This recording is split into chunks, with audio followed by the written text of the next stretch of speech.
Om Namo Bhagavate Sri Ramana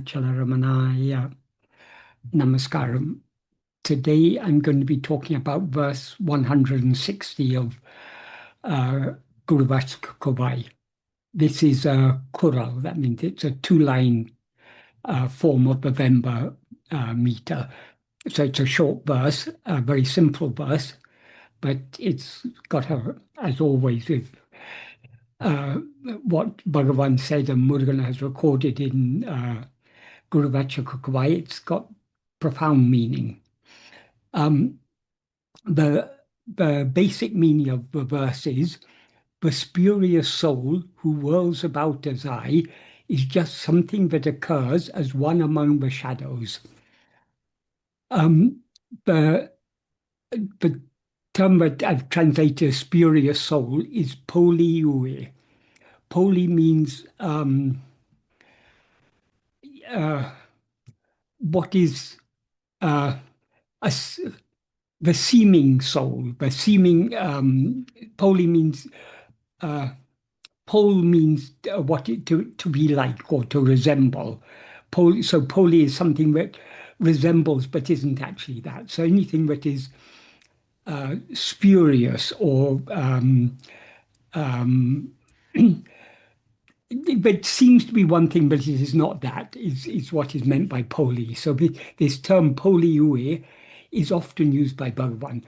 And Uyir, the basic meaning of Uyir is life, but it's often used in the sense of soul.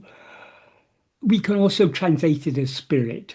So Uyir means life, soul, or spirit, and Poli is what is not real, what is spurious, what is seeming to be that, but is not that.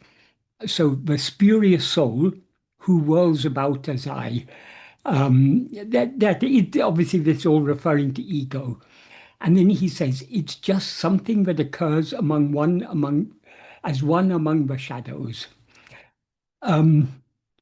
My explanatory paraphrase for this is, the spurious soul which whirls or roams about, suffering as I, namely ego, which is what is always aware of itself as I am this body, is just something that occurs as one among the shadows, images or pictures, like the shadow images that appear on a cinema screen. The meaning of Sadhu Om's paraphrase for this verse is, even Jīva, who is the spurious soul, which roams about, interacts or busies itself in the form of ego as I am the body, is just one among the images of the world picture, like what appears on a cinema, what appears in a cinema show. And then he gives an explanatory note about this. What he says in his note is, what is like the supporting screen in a moving picture show is Ātman. That alone is Nija Uyir, the intrinsic and hence real life, soul, or spirit. The images seen on the screen are like pictures of name and form that constitute the world. Even the Jīva, who is the one who sees these, is just one who appears on the screen as one among the pictures.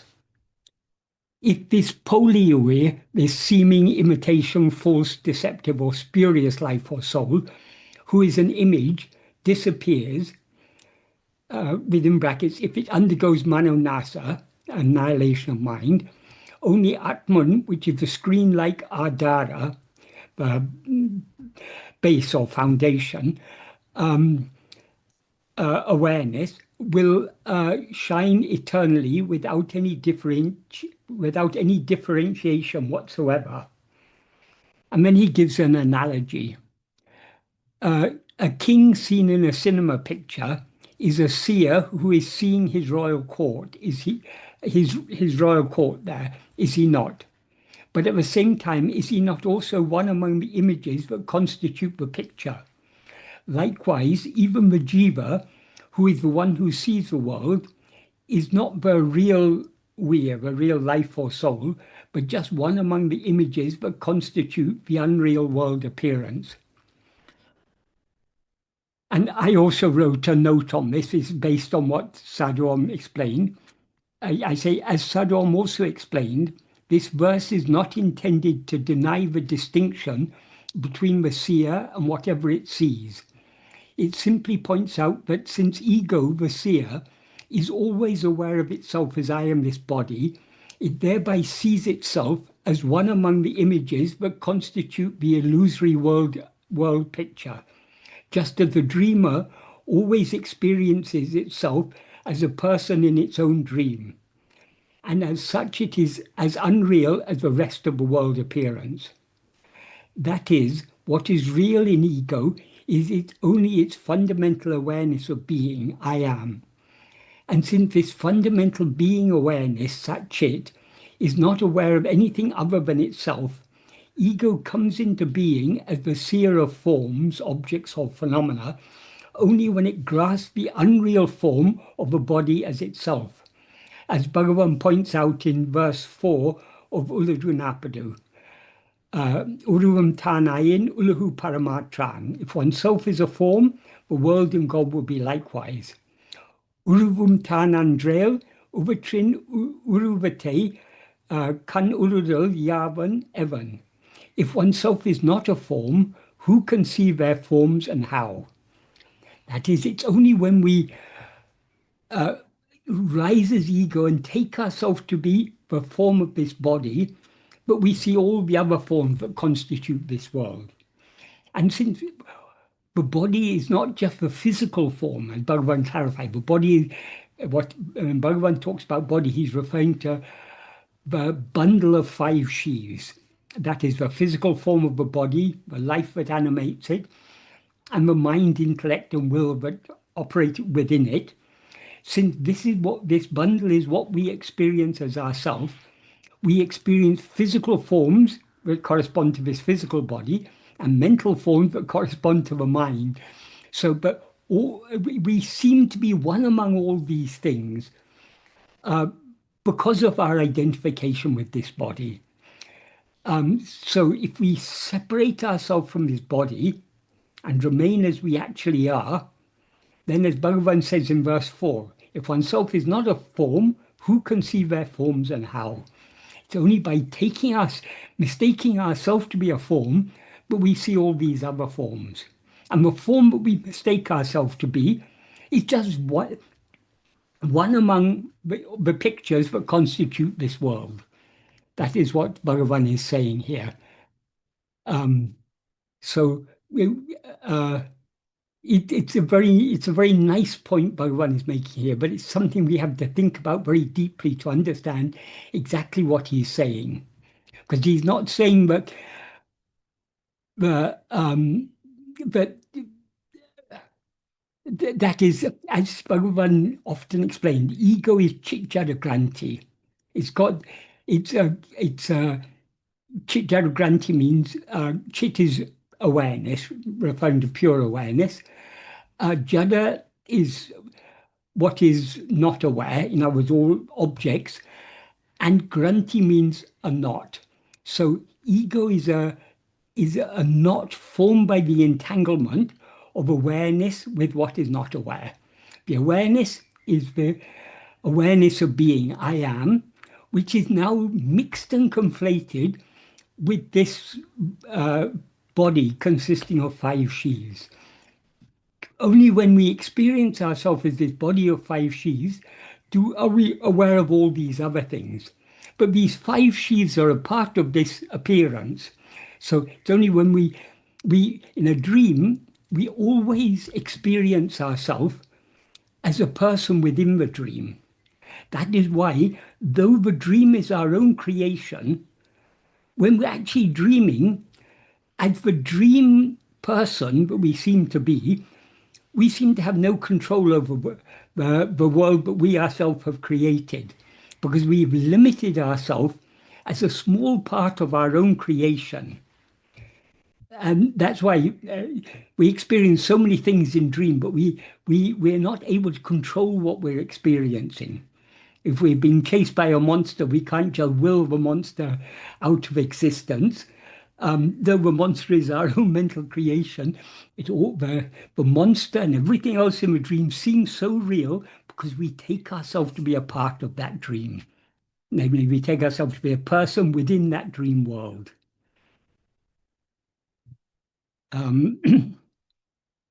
So I don't know, does anyone have any questions about this verse?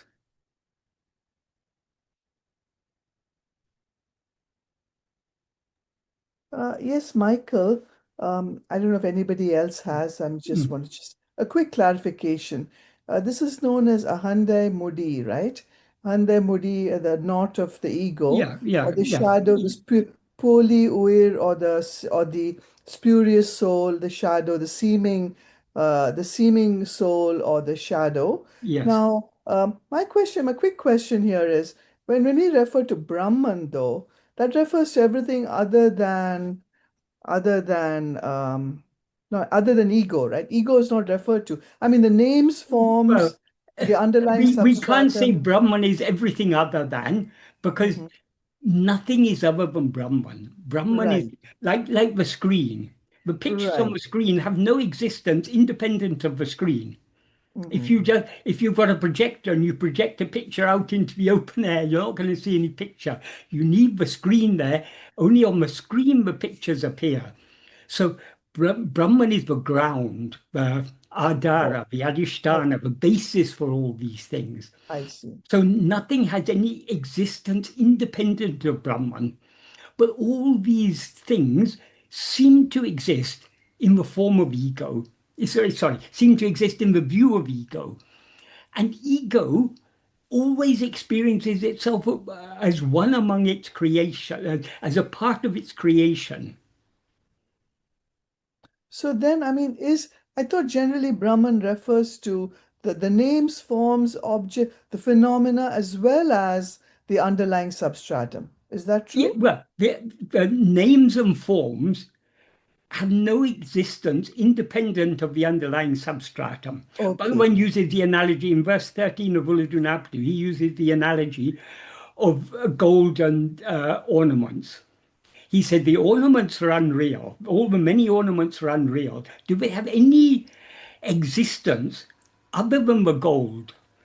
So that if you remove the gold, there are no ornaments. The substance is what is real. The forms are changing because the same piece of gold that today may appear as a ring, tomorrow it may appear as a bangle or as a necklace. So the forms are changing. The substance is what is enduring. Uh, Even gold, of course, any physical substance is only relatively enduring because you can break down gold into its constituent atoms or molecules or whatever it is. You can so the, so there has to be an ultimate substance that So in is other word, so in so other words, the go ahead. You please go yeah, ahead. there has to be an ultimate substance. All the physical substances that we see in this world, they themselves are forms with an underlying substance. The ultimate substance, well, the immediate substance of all things is mind or ego, because all these things are nothing but mental impressions. That's why in verse 26 of Uḻ-ḷ-Uṇarvu, Bhagavan says, if ego comes into being, everything comes into being. If ego is not, everything is not. Handeya yavamam. Ego itself is everything. That is, what we as ego are seeing as this world, it's ourself that we are seeing as this world. Just like the dreaming mind sees itself as the dream world. So the immediate substance for all things is ego. But even ego is not real because it appears in waking and dream, it disappears in sleep. So it has to have an underlying substance. That underlying substance is what is called Ātman or Swarupa or Brahman or Satchidananda, whatever we call it. That is the ultimate substance. Mm. So nothing has any, that's why he said in the Upanishads, all this is Brahman. Bhagavan says all this is ego. He's not contradicting, but Bhagavan is just explaining how all of this is Brahman. Because all phenomena, they don't actually exist, they just seem to exist. So in whose view do they seem to exist? Only in the view of ego, only in the view of us as ego. So it's only, all phenomena derive their semi-existence from the semi-existence of ourself as ego. And we as ego derive our semi-existence from the real existence of ourself as Ātman or Swarupa, Brahman. Okay, thank you. Because I'm always confused by this fact. I thought this reference of Brahman as everything, whereas actually what you now clarified is that Brahman is only the Atmaswarupa, the Ātman itself. Yeah, Is Brahman. Brahman Yes. is everything. Rather than saying Brahman is everything, it's more accurate to say everything is Brahman. Yes. Because Brahman is one, Yeah. not many. So all this, what seems to be many, is actually the one Brahman. Yes, yes. That's a good way to see it. Right, right. Thank you. Om Namo Right. Bhagavate. That's why in the 7th paragraph of Nana, Bhagavan says, Yathatamai Uḻ-ḷ-Uṇarvu Atmaswarupamandre. What actually exists is only Atmaswarupa. The world, soul, and God are all fabrications in it, like the silver seen in a shell. All these three, they appear simultaneously and they disappear simultaneously. That is, as soon as we rise as ego in waking or dream, we see a world, and there's some power beyond both ego and world that has control over all this. That is God. But God as something separate from ourselves has the same level of reality as the ego or Jīva and the world.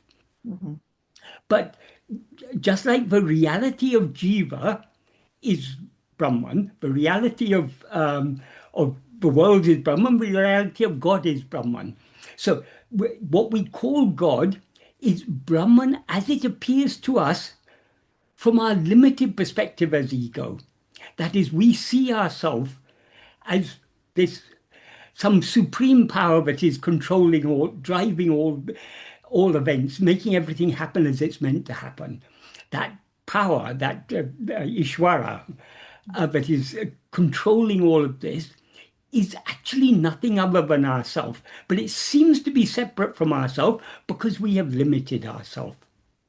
That's why he concludes that paragraph by saying, Swarupa alone is the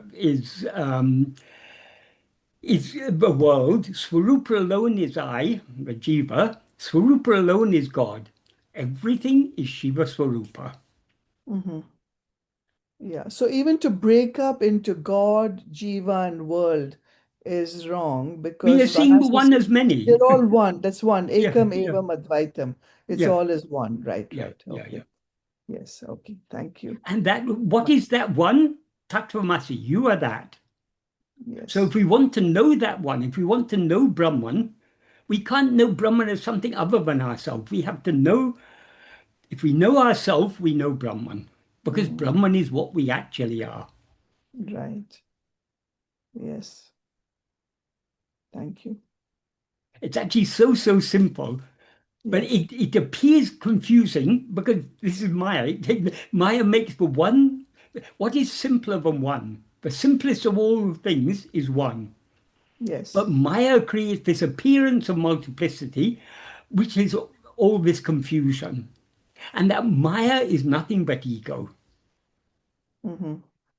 It is ego that sees itself as a body.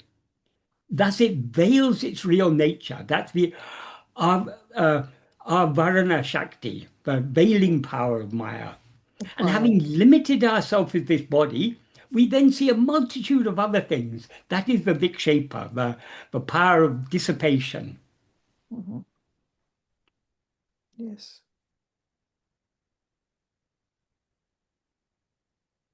Okay, thank you. Right. So that feeds into the next question on the topic.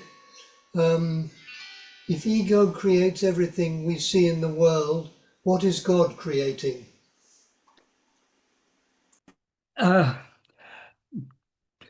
Well, very different.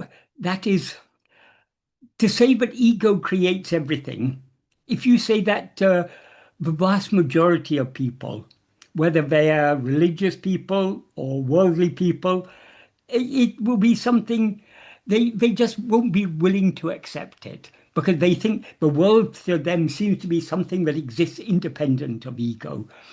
So in almost all religions, including Vedanta, it is said God created the world. But that is not the highest truth. When we go deeper into these things, this world is within Vedanta, there are many different levels of teaching. So some teachings say God has created the world. How has God created the world? By his power of Māyā. What is that Māyā? Is that Māyā Brahman or is it something other than Brahman? It's neither other than Brahman nor is it Brahman. It is, as Bhagavan says in verse 6 of Arunachashtakam, Unadila, there's this Adiseya Shakti which exists in you and is not other than you. So this Māyā is not anything other than God, but that is the power by which God creates. That's it said. So it starts off by saying God created the world. Then how does God create the world? By the power of Māyā. So what is this Māyā? As we go deeper and deeper, it ultimately comes down to, as Bhagavan made clear, Māyā is nothing but mind or ego. So there are different levels of teaching according to how deep we're willing to go. So the Bhagavan's teachings are the purest and deepest expression of Advaita, which is the ultimate truth of Vedanta. But Vedanta caters for people at all different levels. So there are also all different, so many different explanations are given to suit people of different levels of understanding. Once someone asked Bhagavan, in the Vedas and the Vedanta and Sankhya and all these, so many different accounts are given of creation. Which of all these accounts is the correct account? How actually was the world created? Bhagavan said, the reason so many explanations are given for the creation of this world is because creation is not real. If creation were real, it would be explained in one way. It's not real. The ultimate truth is Ajāta. There's no creation at all. But because not everyone is ready to accept that, it begins by saying God created the world. Then it is said God created the world by his Māyā. Then it is said Māyā has created this world. Then what is this Māyā? It's nothing but ego. So ego has created this world. If we investigate this ego, what is this ego? We find no such thing at all. In the absence of ego, there is nothing else. Only what remains is the underlying reality, which is Brahman or Ātman or Swarupa or Satchidananda, whatever, however we choose to. I mean, it's beyond words. It's beyond human grasping. That is, Bhagavan used a beautiful word, Uḻ-ḻ-U, what is. That is what is. And it always is as it is. Nothing has ever come into being. Nothing has ever ceased to be, because what is alone is, and it always is as it is.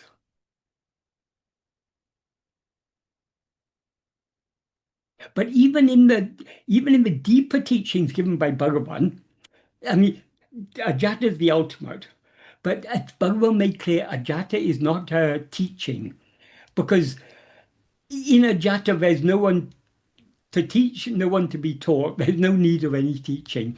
So the need for teachings arise because we, as Bhagavan begins Uḻ-ḻ-Uṇarvu, Nam Ulla-hum Kandala, because we see the world, we have a problem. Because when we see the world, we seem to be a person within that world, and all these problems come.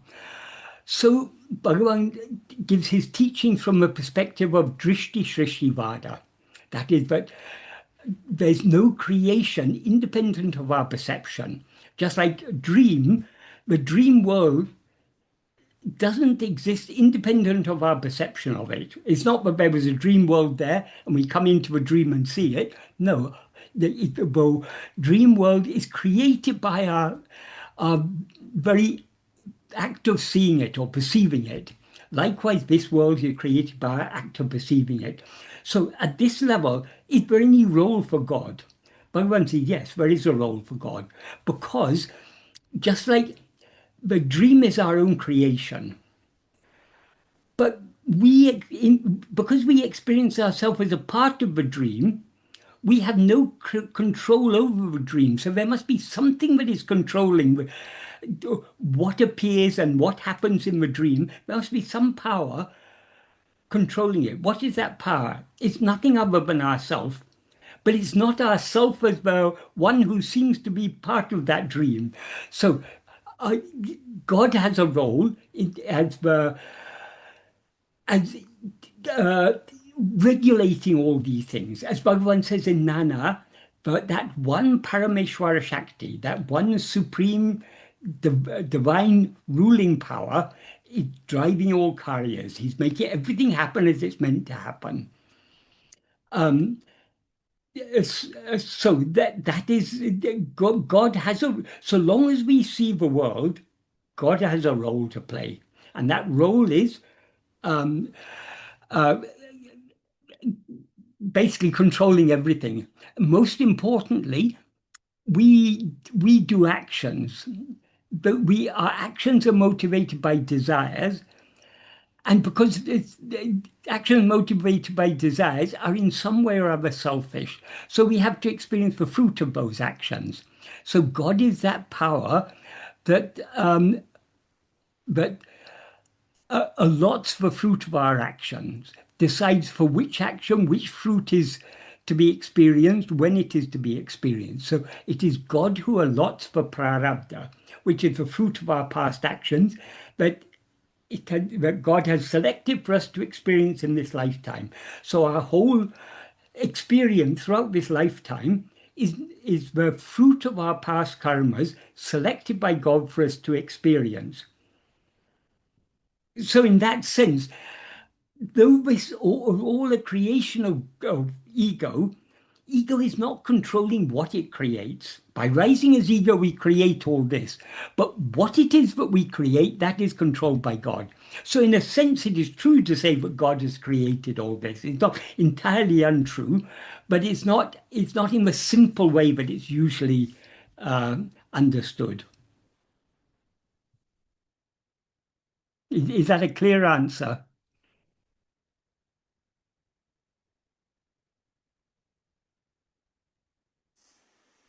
Yes, Yeah. So, thank you. Right. Sanjay would like to ask you a question on the topic, Michael. Yes.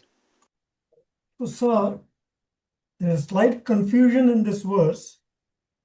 Is the soul one among the shadow pictures on the screen?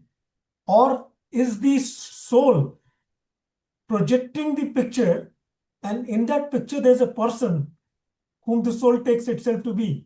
But the soul had, that is, as Bhagavan says in verse 25 of Uḻ-ḻ-Uṇarvu, grasping form, it comes into being. Grasping form, it stands. Grasping and feeding on forms, it flourishes abundantly. Leaving form, it grasps form. So the form that ego grasps is the form of this body, the form of 5 sheaths. It grasps this. As soon as it comes into existence, it simultaneously projects and grasps a body consisting of 5 sheaths as itself. and it cannot stand for a moment without continuing to grasp that form. So there's no ego independent of whatever form it grasps. But of course, ego is not, that's an identification. So ego isn't dependent on one form. So when this form passes away, it'll project some other form. That's what Bhagavan means when he says, Uru-vittu rupatram, leaving form, it grasps form. But it has, whatever is its current form, it is dependent on that current form for its seeming existence, for its seemingly separate existence. So ego is not identical with the body, but it seems to be identical with the body. Our experience is, I am this body. That is clear, sir.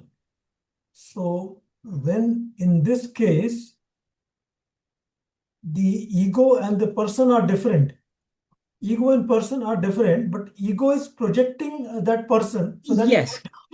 that projection is of the person, Yes. not of the ego. Ego is a projector, and that projector is out of the picture. That was what I was trying to say. No, but it projects by identifying itself with that.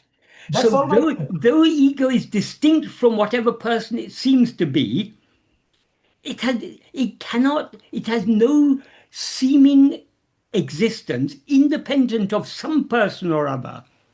There's never a state in which ego remains without identifying itself as a body. That's why Bhagavan said, grasping form it comes into being, grasping form it stands. If it lets go of this form of this body, as it does every night when we fall asleep, it ceases to be ego. So in a dream, I am dreaming, suppose this is my dream, and in this dream I take myself to be Sanjay. Yes. So Sanjay is part of a projection, but the Yes. the dreamer is one who is not project. The dreamer is a projection. The dreamer is the projector. Yes, So yes, but what is your present experience? Are you experiencing yourself as the projector of all this, or are you experiencing yourself as a part of your projection? Yes, you are the projector of all this, but you're experiencing yourself as if you're a part of your projection. That is the point Bhagavan is making here. So Bhagavan is talking about the projection only here, not the projector. In this work, Bhagavan is talking.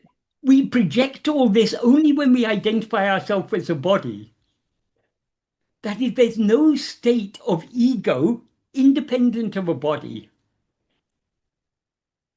That is, ego seems to have a separate existence, but it seems to have a separate existence only because it identifies the body as I.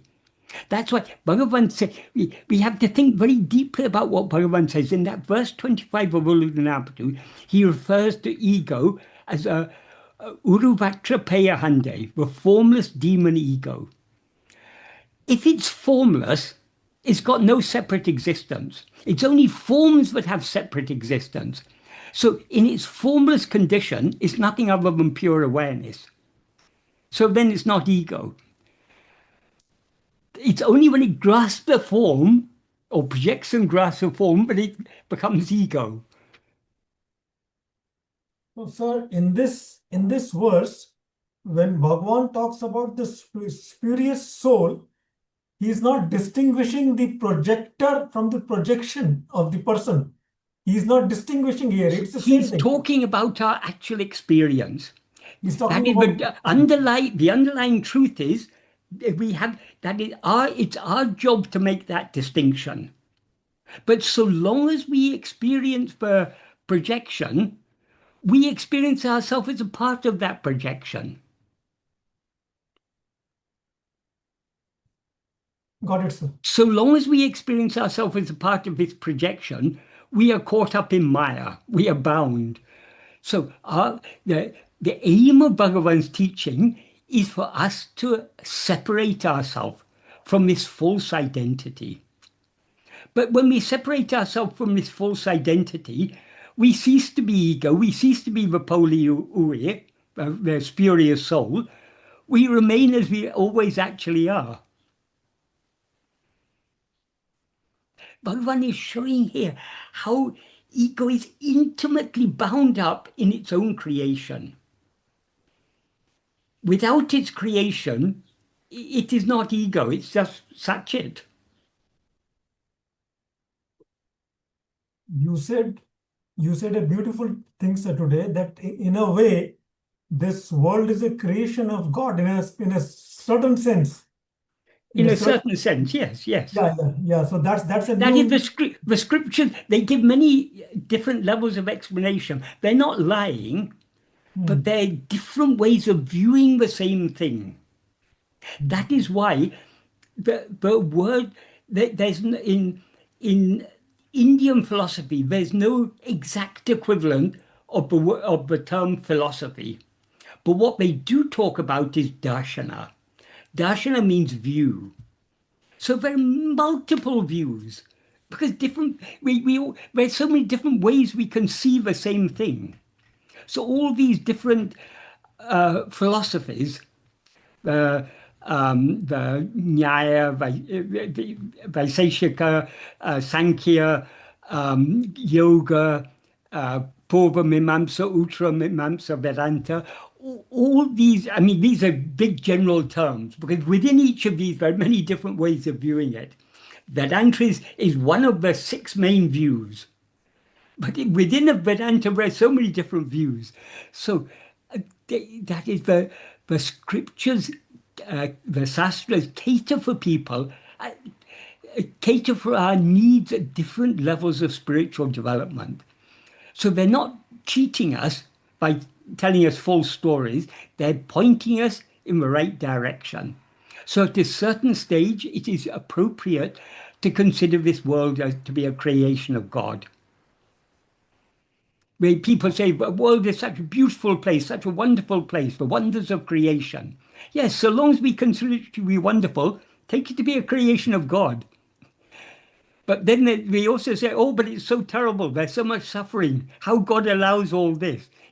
Why did God create such a bad world? Then we have to go a bit deeper and to question. It's a very simplistic explanation to say it was created by God. Ultimately, it's created by our own ignorance. But God still has a role to play. So these are very subtle things. We need to understand these things. We need to see that there are multiple ways of viewing the same thing. And different views are appropriate at different stages of spiritual development. Thank you, sir. Thank you, sir. Yeah. Yeah, if you say to an athlete, you need sugar, but the athlete is diabetic, then it's wrong. So Yeah, exactly. depends on the condition of the athlete. Yeah. Ramakrishna Paramahamsa put it very simply. A mother may have 18 children. The smallest child is a small newborn baby.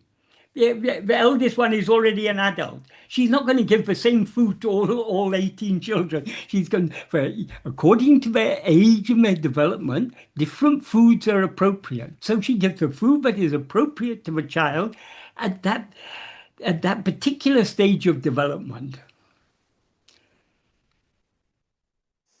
So Vedanta is like a mother. It caters for us at so many different levels of development. That's why there are so many different forms of Vedanta, so many different interpretations of Vedanta. But we're all talking about the same basic texts, Upanishad, the Brahma Sutra, and the Bhagavad Gita. But in how many different ways people interpret these things? Is it wrong to interpret it in different ways? No, it's all the different interpretations. They're appropriate for people at different stages of spiritual development. And when you look in a mirror, you get the image back of what you are. So Exactly. Bhagavan himself has indicated, Sadhu Om often used to say, that a jnani is just like, in fact, Bhagavan has said something like this in Vācaka Kōvai. I can't remember which verse, but Sadhu Om often used to emphasize this. He said, why people have so many different views of Bhagavan. If you talk among the old devotees, they'll have very, very different views of Bhagavan. Even if you talk about some incident that happened, Someone will tell an incident in one particular way. Another person will tell the same incident in another way. Both were present there at the time that incident took place. They saw it differently. So Sadhu Om used to say, why we are all attracted to Bhagavan is we see ourselves in Bhagavan. See ourselves means primarily we see our own reality in Bhagavan. That's why Bhagavan is so attractive.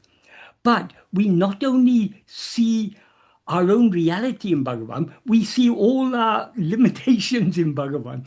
That is why Bhagavan seems to us to be a body. Is he a body? No, he's the infinite. That is, he's the one infinite reality. But we see him as a body because we are a body. So, and if to understand Bhagavan, to know Bhagavan, to truly know Bhagavan, only those who know Bhagavan as Bhagavan knows Bhagavan, know Bhagavan. In order to know Bhagavan as he knows himself, we have to be Bhagavan. In other words, we as ego need to subside back into our own reality. And that reality is Bhagavan, so we are then knowing Bhagavan as Bhagavan. But so long as we rise as ego, our understanding of Bhagavan is inevitably limited. The more impure our mind is, the more our view of Bhagavan will be a distorted view. So many devotees have there's so many different views devotees have about Bhagavan. Whose view can we rely on more? But those with a purer mind are able to see, are coming closer to seeing Bhagavan as he actually is. Of course, only when mind is completely destroyed do we know Bhagavan as he actually is. But the purer our mind is, the clearer our view of Bhagavan. So what we're all seeing is, when we see Bhagavan, we're seeing a reflection of ourselves. We're seeing a reflection of our own reality, which is Bhagavan as he actually is, but we're also seeing our own limitations in Bhagavan. So that's why there's so many different views of Bhagavan. People explain Bhagavan's actions in different ways. Who are we to explain Bhagavan's actions? Actually, whatever explanation we give, it's going to be inevitably have its shortcomings. Because Bhagavan is beyond all limitations. So whatever actions we see, Bhagavan was seen to be doing, sometimes people weren't able to understand why Bhagavan got angry in this situation. In another situation where there seems to be plenty of justification for getting angry, he seems to be completely indifferent. We cannot understand because we are seeing these things only through a limited perspective. Whereas Bhagavan has got an unlimited perspective. So however Bhagavan responds to each situation, it's the perfect, appropriate response for that. But even when we talk about Bhagavan responding to situations, it's because we see him as another person, we talk about him responding to the situations. Bhagavan is not that person he seems to be, but he is the light of reality, the light of Satchidananda, Brahman, but he's shining through that form.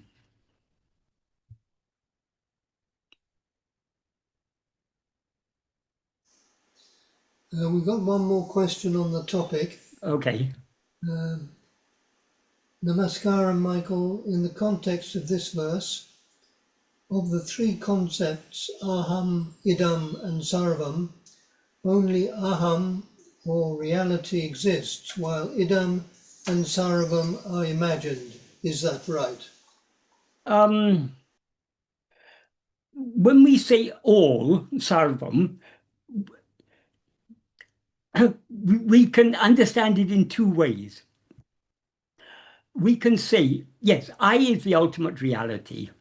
I as this Poli, the real I, that is I bereft of all adjuncts, the pure I, that is the reality. That is all that exists. So there, when we say that is all that exists, we are saying the way we're using all is there's nothing other than that. But if we use all to mean many things, then those many things are not real. They're not real as many things. They are real as the one underlying reality, which is what shines in each of us as I.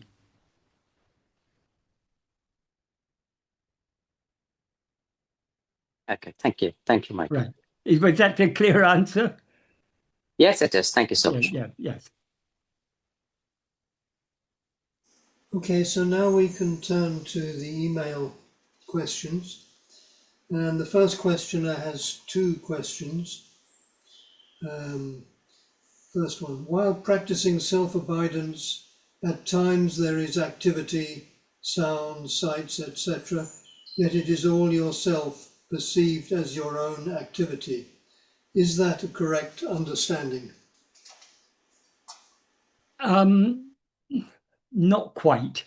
That is, so long as we're aware of phenomena, activity or sounds or sights or anything, we are seeing ourselves as many. So we are not seeing ourselves as we actually are. That is, all these many phenomena have no existence independent of us. So they're not something other than us. But so long as we see as many, we see them as if they're other than us. We only see activity, sights, sounds, etc., when we experience ourselves as I am this body. So when we experience ourselves as I am this body, we have limited ourselves. And so we see ourselves as all these many things.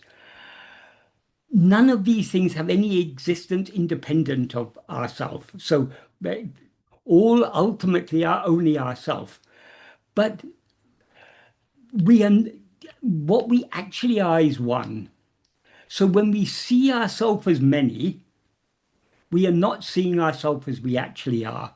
So that is why in the spiritual path, we first have to separate ourselves from all these things. That is what Neti is about. Now we are identified with this bundle of 5 sheaves. We have to separate ourselves from these. In order to separate ourselves, first we need to understand, we need to have a clear conceptual understanding of what we are. That is, now we seem to be this bundle of 5 sheaves.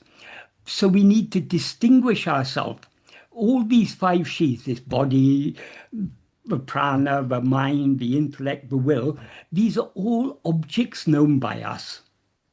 Even our own likes and dislikes, which are the elements that constitute our will, these are things other than us. Because sometimes we like one thing, other times we like another thing.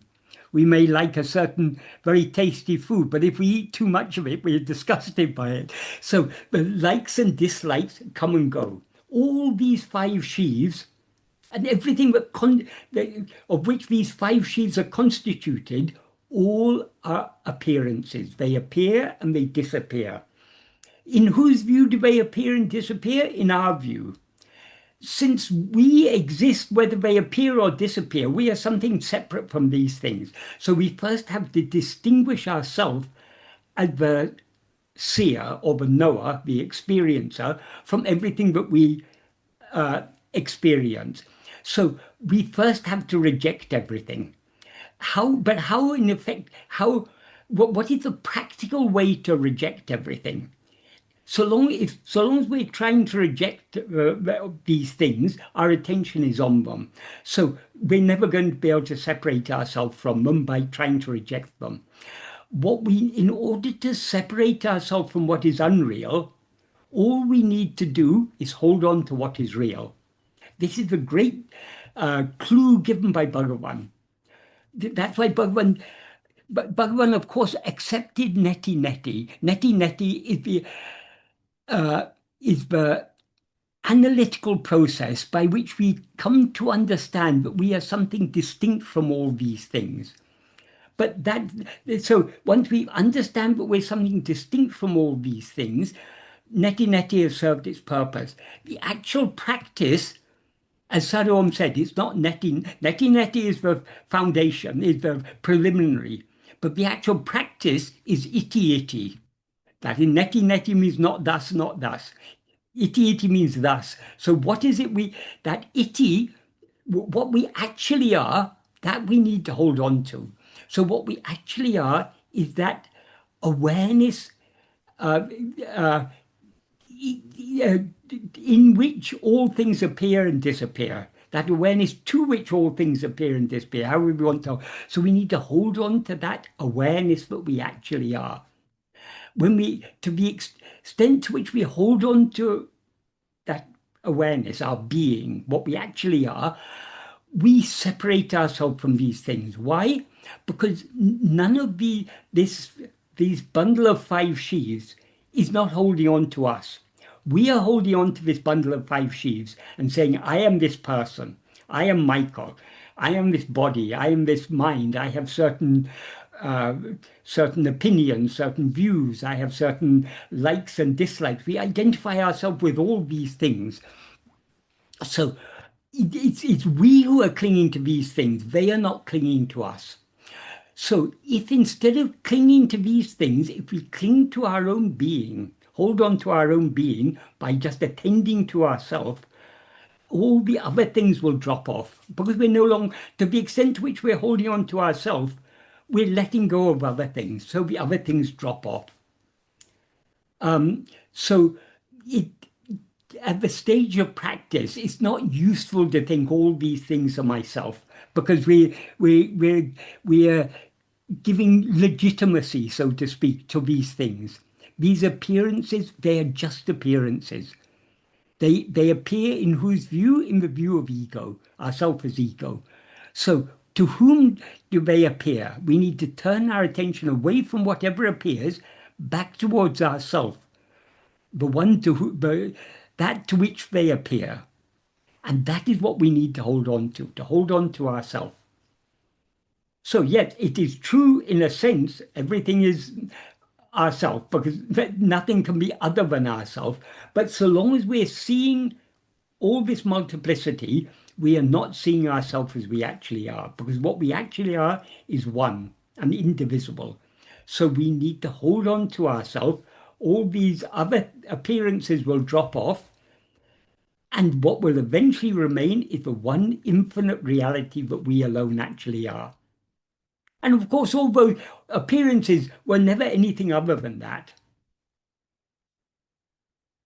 I hope that, I don't know if the person who's asked this question is here, but I hope that's a clear answer to that question. And regarding, the question starts, when practicing self-abidance, what does self-abidance mean? Self-abidance means being as we actually are. In order to be as we actually are, we need to cease rising as ego. We rise as ego by grasping things other than ourselves. We subside by grasping ourselves alone.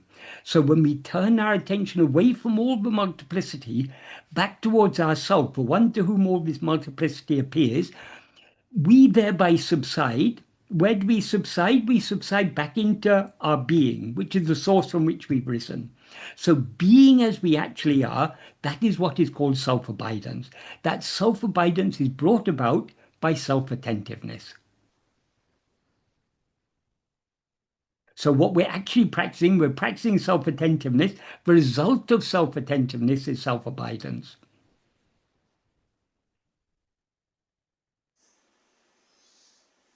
So following on his follow-on question. Yes. Yet at other times, thoughts, more than sounds, sights, etc., have a strong sense of I, this is me, and at other times go into a mind attack and repeat themselves obsessively. Can Michael please give advice on how to deal with these times? Bhagavan has given us one simple advice how to deal with all these things. All these things, they appear and they disappear. To whom do they appear? In whose view do they appear?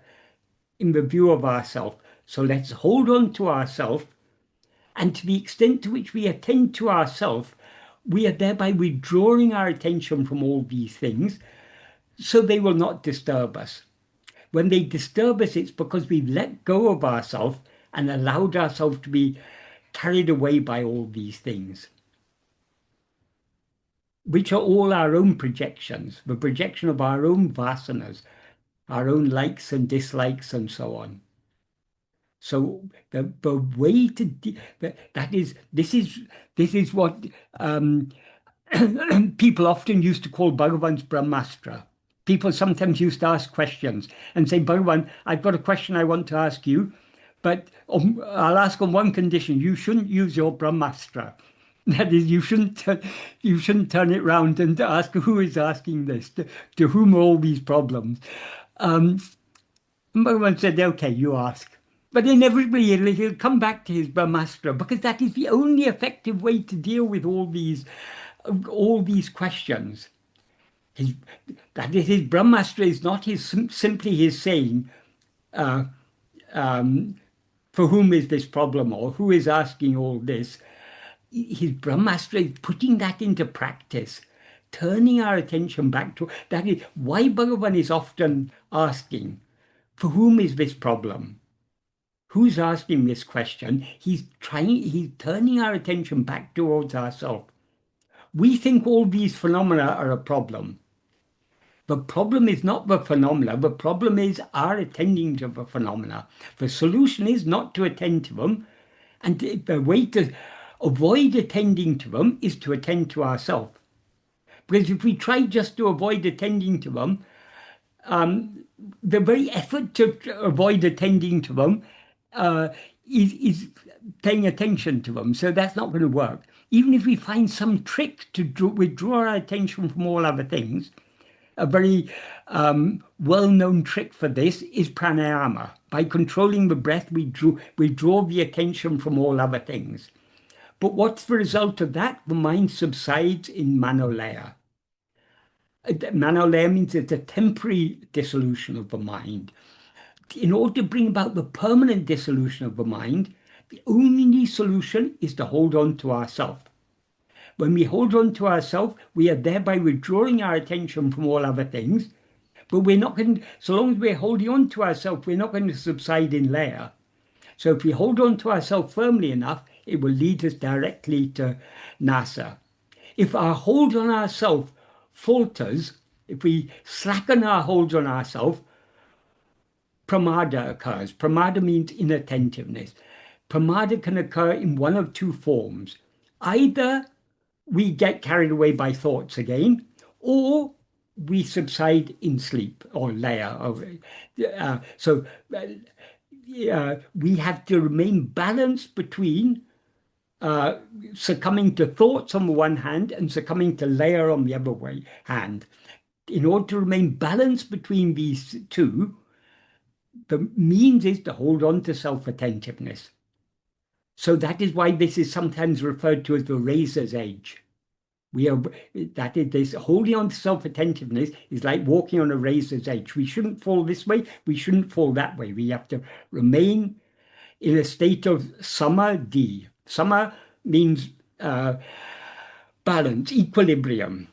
And di means mind or intellect. So the mind has been a balanced condition. So the true samadhi, the natural samadhi, the sahaja samadhi, is nothing but holding on to self-attentiveness.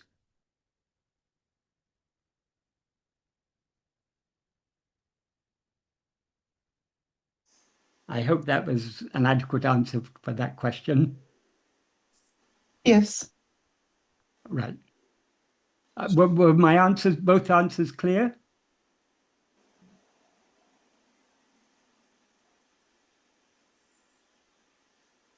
She doesn't want to identify herself. So. Seems yes. Yeah, right. So this is the next email question. Michael recorded Sadhu Om as saying the following.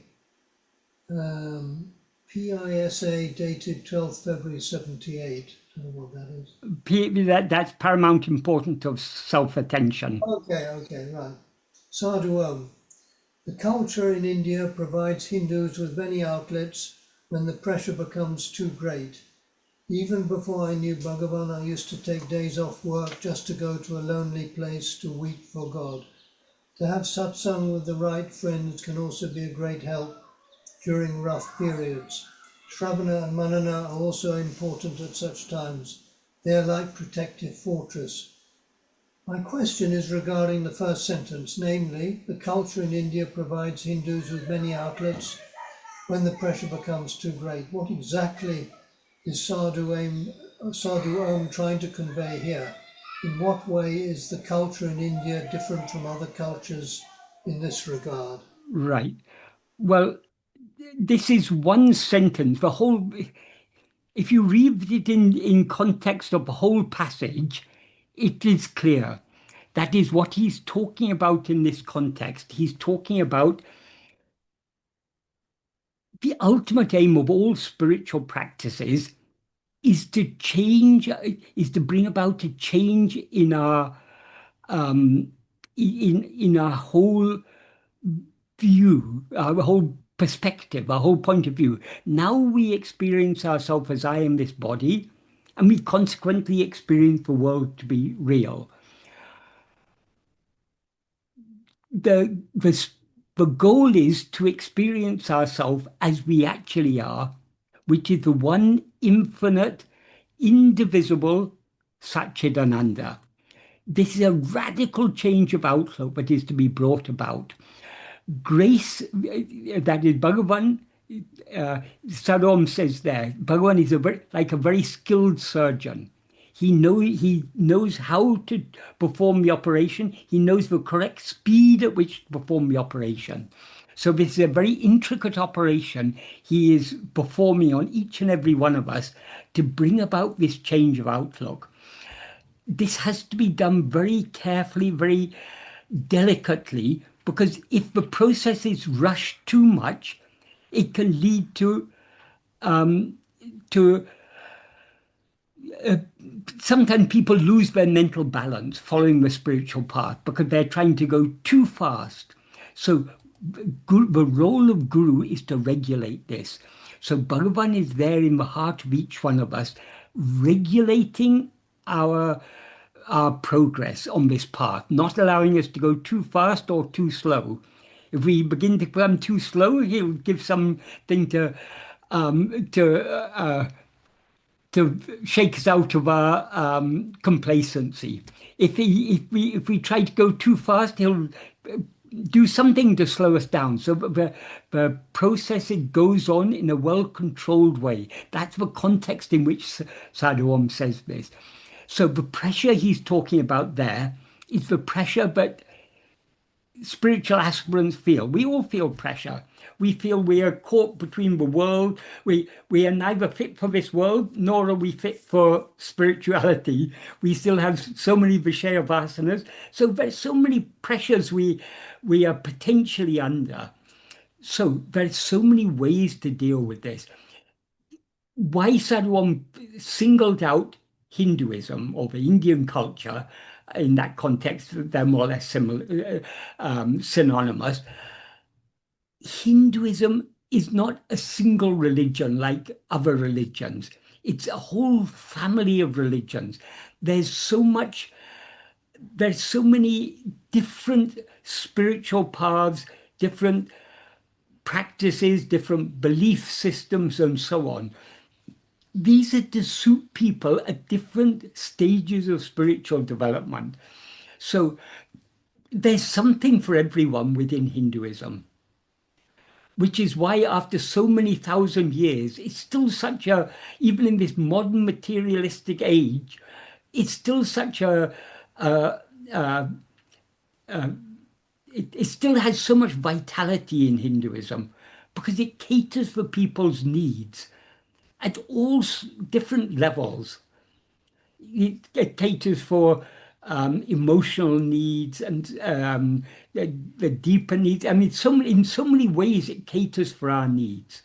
So there's so many options within Hinduism.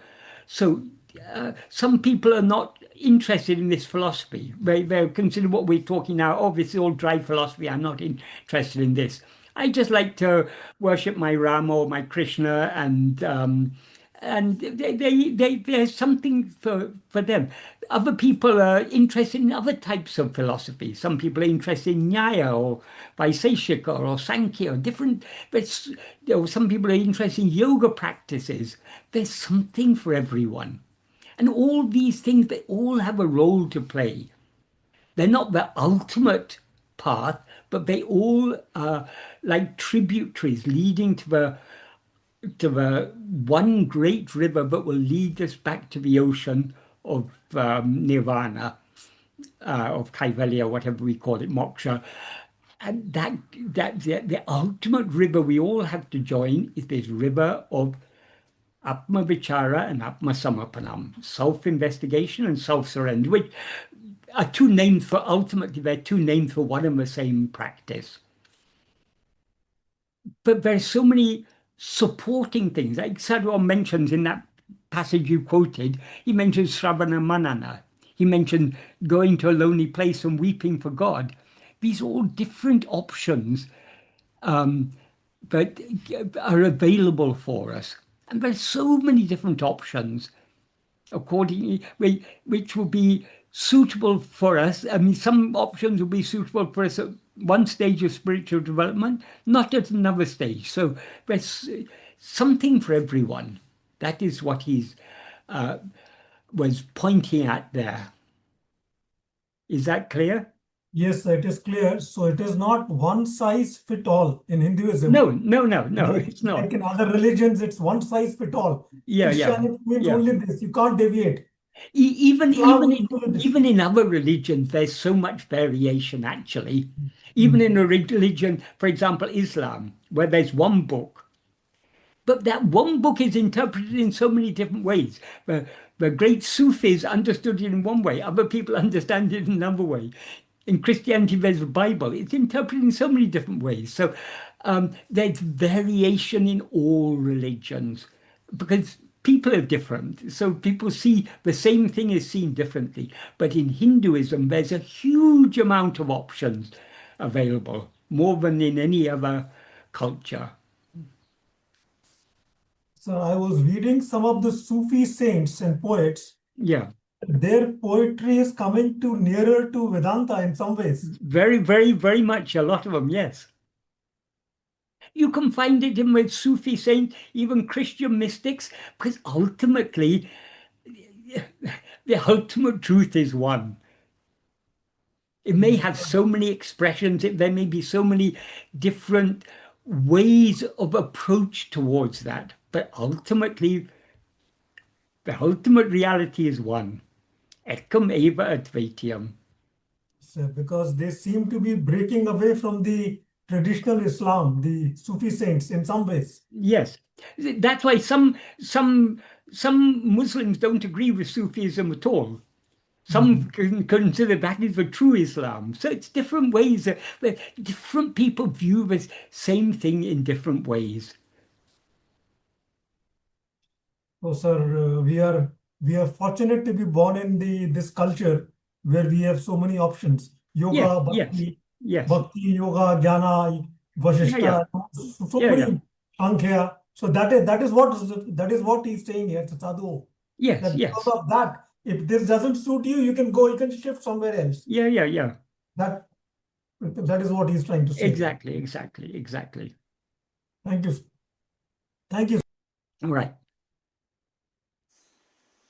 Okay, so next question.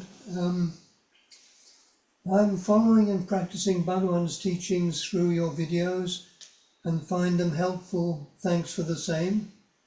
I derive pleasure in it. I am 47-year-old in government service in India as an engineer and have completed 23 years of service. I have a wife and 8-year-old daughter. Of late, due to work pressure, I feel like quitting my job and sustain my family on whatever pension I receive and my savings. The thought doesn't leave my mind, and I'm a sort of haunted by it because the pressure at work is enormous. I have left everything to Bhagavan and will abide by his will. I wonder whether mine is the right decision.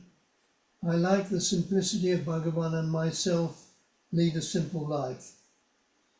And so right, okay. I wonder whether mine is the right decision. Kindly let me know your view on it, please. Thanks.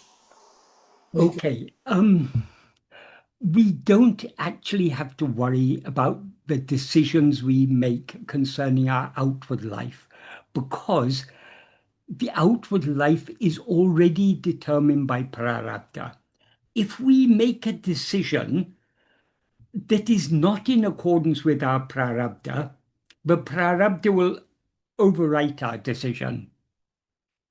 For example, you may quit your job and try to live a quieter and simpler life. But then something may happen, all your savings may be invested in the wrong place, and suddenly it all disappears. And again, you have to go back to your job. So we cannot escape the Prārabdha. So the best attitude is to, if it is your destiny to give up your job, you will give up your job. That's why people often, you can see this in Maharshi's Gospel, some of the questions people ask Bhagavan. I can't remember exactly, but people ask, should I renounce and live a life of renunciation? Bhagavan said it's not necessary. Then Bhagavan, if it's not necessary, why did you leave everything and come here? Then Bhagavan said, I never asked any, that is, it was my destiny, so I did it. The fact that you are asking about this means you've got a doubt about it. So if it were your destiny, you would have no doubt about it. You would quit your job. The very fact that you are asking the question about it means it's not meant to happen now. When it's meant to happen, you will decide it, and you will have no doubt in your mind whatsoever that that is the right thing to do. So some people have said Bhagavan was opposed to sannyasa. That is not correct. Bhagavan was neither for nor against sannyasa. What Bhagavan said is, just like marriage and family life comes according to Prārabdha for some, for others, sannyasa comes according to Prārabdha. But just because outwardly you renounce and change the color of your cloth and change your name and shave your head or whatever, that is not the real renunciation. The real renunciation is the renunciation of ego. Because when ego is renounced, everything is renounced. So Bhagavan often used to say, the grahasta, that's a married person, the household, it literally means. That means someone who's married with wife and children and everything. The grahasta who doesn't think I am a grahasta is a better sannyasi than the sannyasi who believes I am a sannyasi. So it's not the role that matters, it's our identification with that role. So if it's your destiny to have a lot of work pressure, okay, that's your destiny. Accept that. That's Bhagavan's will. Even when you're in the midst of all that pressure, is there ever a moment when you're not aware of your own existence? Most of the time we may be overlooking our existence because we're so preoccupied with other things. But our being is always available for us to return to. This is the ultimate refuge, is to turn the mind back within and hold on to our being. And turning our attention back to ourselves and holding on to our being is not going to obstruct anything. But Prārabdha is going to go on, whether we attend to ourselves or attend to other things. The Prārabdha is going to go on. So we shouldn't concern ourselves with these things. When the time comes to renounce, the renunciation will be driven to make that decision. If we haven't been driven to make that decision, then let us just continue, accept this is Bhagavan's will. But when you have a wife, and particularly when you've got a young daughter, are your whether your pension and savings is going to be sufficient, that's nobody knows. So don't worry about these things. Leave it to Bhagavan. When the time, if it's Bhagavan's will that you should quit your job, you will quit, or your job will quit you. Even if you don't quit your job will quit you. That is, somehow you'll be pulled out of that situation. So just leave it all to him. Don't worry about these things. Bhagavan has said very, very beautifully in the 13th paragraph of Nana, when one Parameśvara Shakti is driving all karyas, why should we, instead of yielding ourselves to it, be constantly thinking it's necessary to do like this, it's necessary to do like that? And then in the next sentence, he gives the analogy of a passenger traveling on a train. When we're traveling on a train, we know the train is carrying all the burden. It's carrying us and it's carrying our luggage. So why should we suffer carrying our luggage on our head? Why not just put the luggage aside and travel comfortably? That luggage is taking on the burden of all these things, identifying ourselves. I have got I am an engineering government service. I have got so much work pressure. I've got so much responsibilities. I have a wife. I have a daughter. I have this. I have that. Leave it all. That is that. I has none of these things. The pure I has none of these things. Try to hold on to that pure I in your heart. That is the real renunciation. That is the really simple life. Bhagavan used to say, what is the use of going and running away to the Himalayas and sitting in a cave? The one thing you can't leave is your own mind. So long as your mind comes with you, the whole of samsara has come with you. So it's the renunciation that is required is an inward renunciation. We need to wean our mind off its concern with external things. We need to train ourselves more and more to turn our attention within, to hold on to our own being. And that can be done.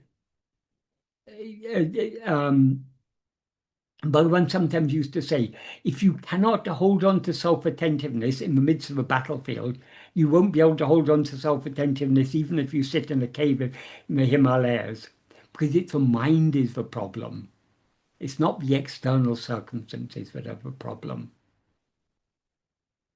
So if the friend who asked this is here, I hope this was a helpful answer. Yes, Michael. Yeah. So, Michael, the next, this is anonymous request. I am from Tamil Nadu.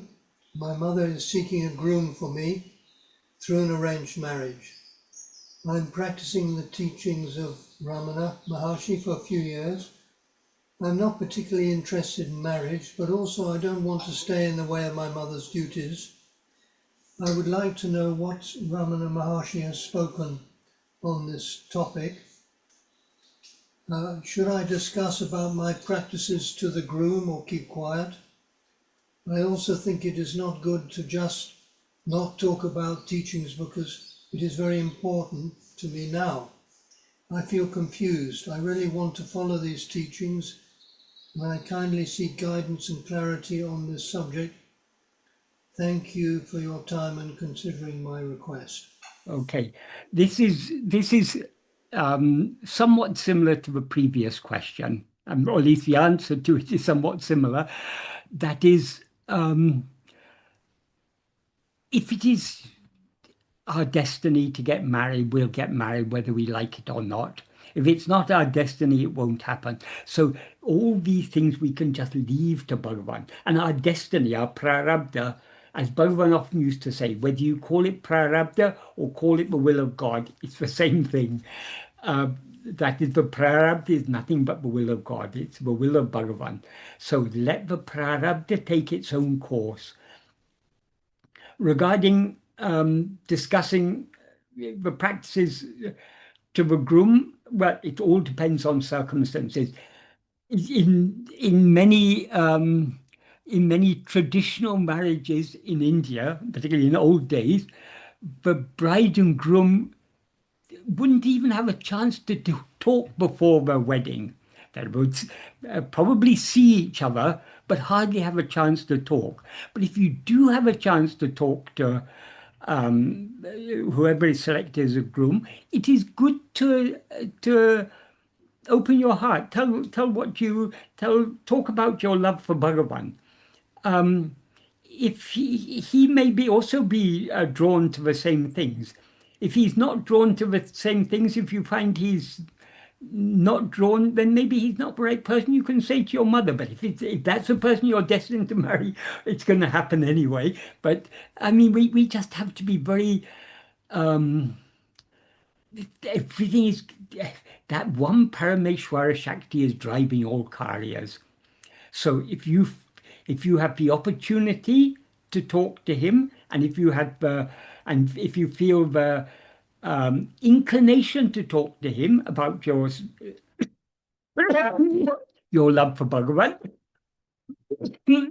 and your love for following this path, by all means do so, and let's see where that leads. If you open your heart, he will probably, you'll get some inkling probably whether he's interested in such things or not. But whatever happens, it's all ultimately according to destiny. So leave it to Bhagavan. As the circumstances, I mean, from moment to moment, act as you consider to be appropriate. So if you have the opportunity to talk about it, and it seems appropriate to you to talk about it, by all means talk about it and see what the outcome is. It's anyway, whatever happens, it's all according to Bhagavan's will. So we don't have to worry about these things so much. What we have to worry about is actually following Bhagavan's path, which means following Bhagavan's path doesn't require all it requires is for us to turn our mind within more and more and more, to try to hold on to him in our heart. And the external life will go on as per his will. Whether we surrender ourselves to him or not, it's going to go on according to his will. So the wise course is to surrender ourselves, accept whatever happens as according to his sweet will. Bhagavan was neither for marriage nor against marriage.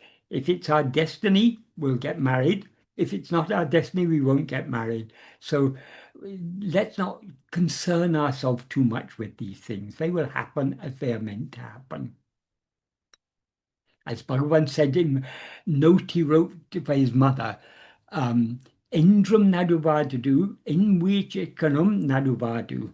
What is never to happen will not happen in spite of any amount of effort.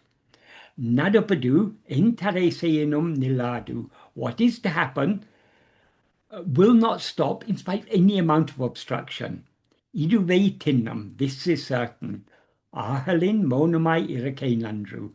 Therefore, being silent or silently being is good. So let it all, it's all going to happen as it's meant to happen. And if we need to act in any particular way, he will make us act, as he says in the first sentence. Avarava Prārabdha prakaram adakanavan angangirandu artavipan. So if it's his will that you should talk to a groom, he will make you talk to the groom. If it's not his will, even if you want to, you will not be able to. So just leave it all to him. The thing is, we cannot make a wrong decision. Or if we make a wrong decision, that wrong decision is not going to fructify, because what is going to happen is going to be in accordance with Prārabdha. So we all make wrong decisions sometime, but if our decision is not in accordance with Prārabdha, it will be overruled by Prārabdha. So just leave it to him, and do as your heart tells you at each moment, what seems to you to be the appropriate thing to do. Michael, may I ask you a question? Yes. There's one thing you have never discussed very much, I think, which is the role of Dharma. And, in Bhagavad Gita, Lord Krishna talks to Arjuna has really what we all experience, which is the battlefield of our mind, a Kurukshetra of our mind and our thoughts and our ego warring with itself. Now, in this Kurukshetra, the best teaching for Arjuna really was, fine warrior that he was, the best teaching for him was that, he should do his duty and he should be as ethical and as righteous as possible. So the role of righteousness, the role of doing ethically the best thing possible under the circumstances, the correct action, which even Buddhism, the right action, the right thought, the right mind, the right word, the right deed, etc., is also very much prescribed in Hinduism, which is, ethically, acting ethically and abiding with ethics. So now again, when I tried to apply this myself, I did find that, in very challenging circumstances, with your advice, I was trying to turn within.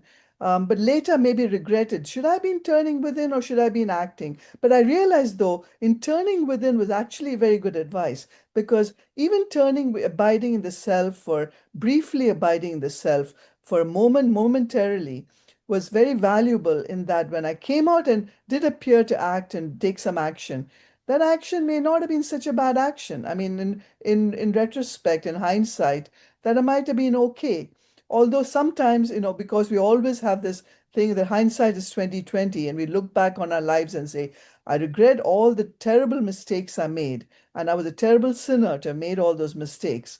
Now, the point here is, of course, we should not beat ourselves about what happened in the past. However, we do take responsibility for our actions, because that's the way to be. That's the only way we can correct ourselves in the present. In the present, we can always take the right action and be ethical by looking at the lessons of what we did in the past and where we went wrong in the past. But getting back to all that, this role of Dharma is something I know. When once I think we briefly said, oh, Dharma is a very large subject, so we won't get into Dharma. But Dharma, again, isn't that central to the core teaching that when we do rise in action, we have to be as ethical and as righteous and ethical and correct as possible? You say I don't touch on the subject of Dharma. I would say what I'm talking about all the time is Dharma. Okay. Bhagavan's teachings are the highest Dharma. Bhagavan Yes. said, this is Swadharma.